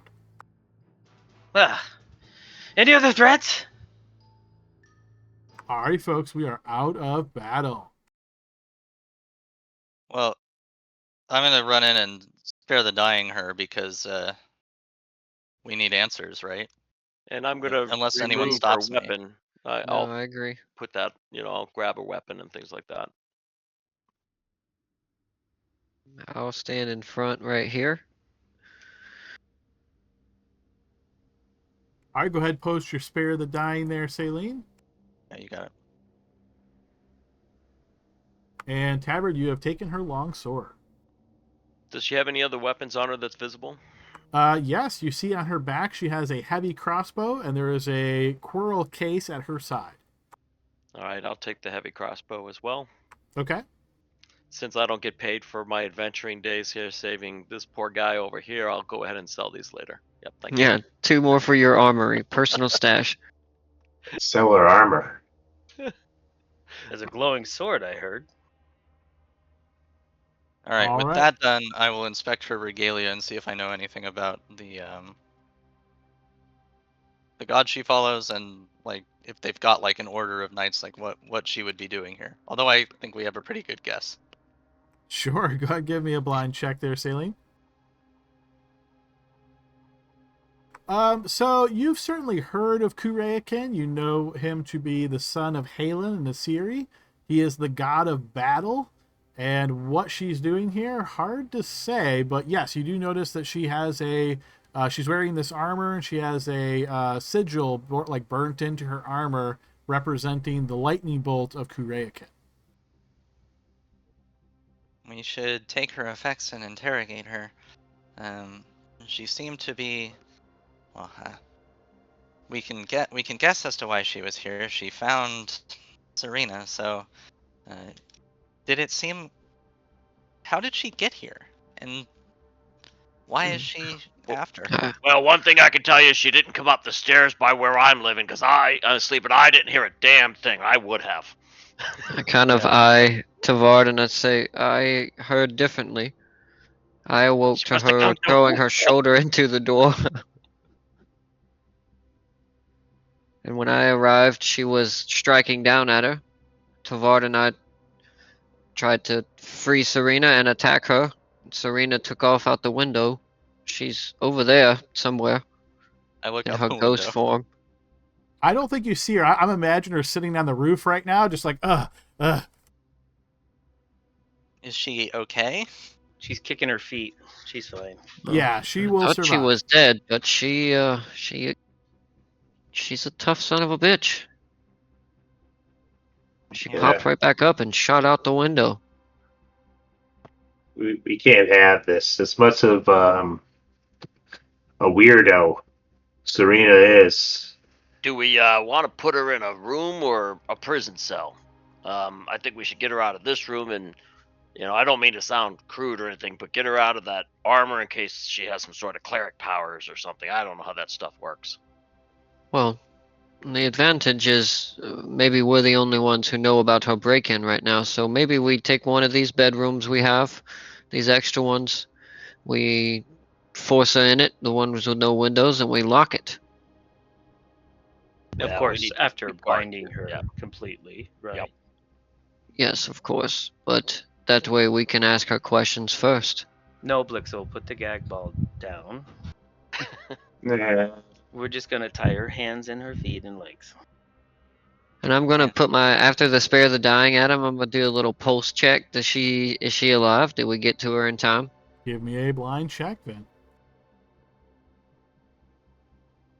Didn't mean to shut the door, sorry. You detect no pulse. Oh well.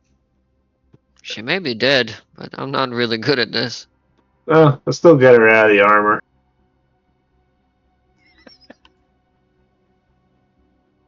That's fancy armor. It's worth a lot of money. Agreed. Yeah. 100%. Yeah. We all just kind of shake our head. Yeah, You gotta get rid of his body. Yeah, of course. Yeah, great idea. yeah, of course. I didn't know we were divulging into that so quickly, but yeah, of course. Okay.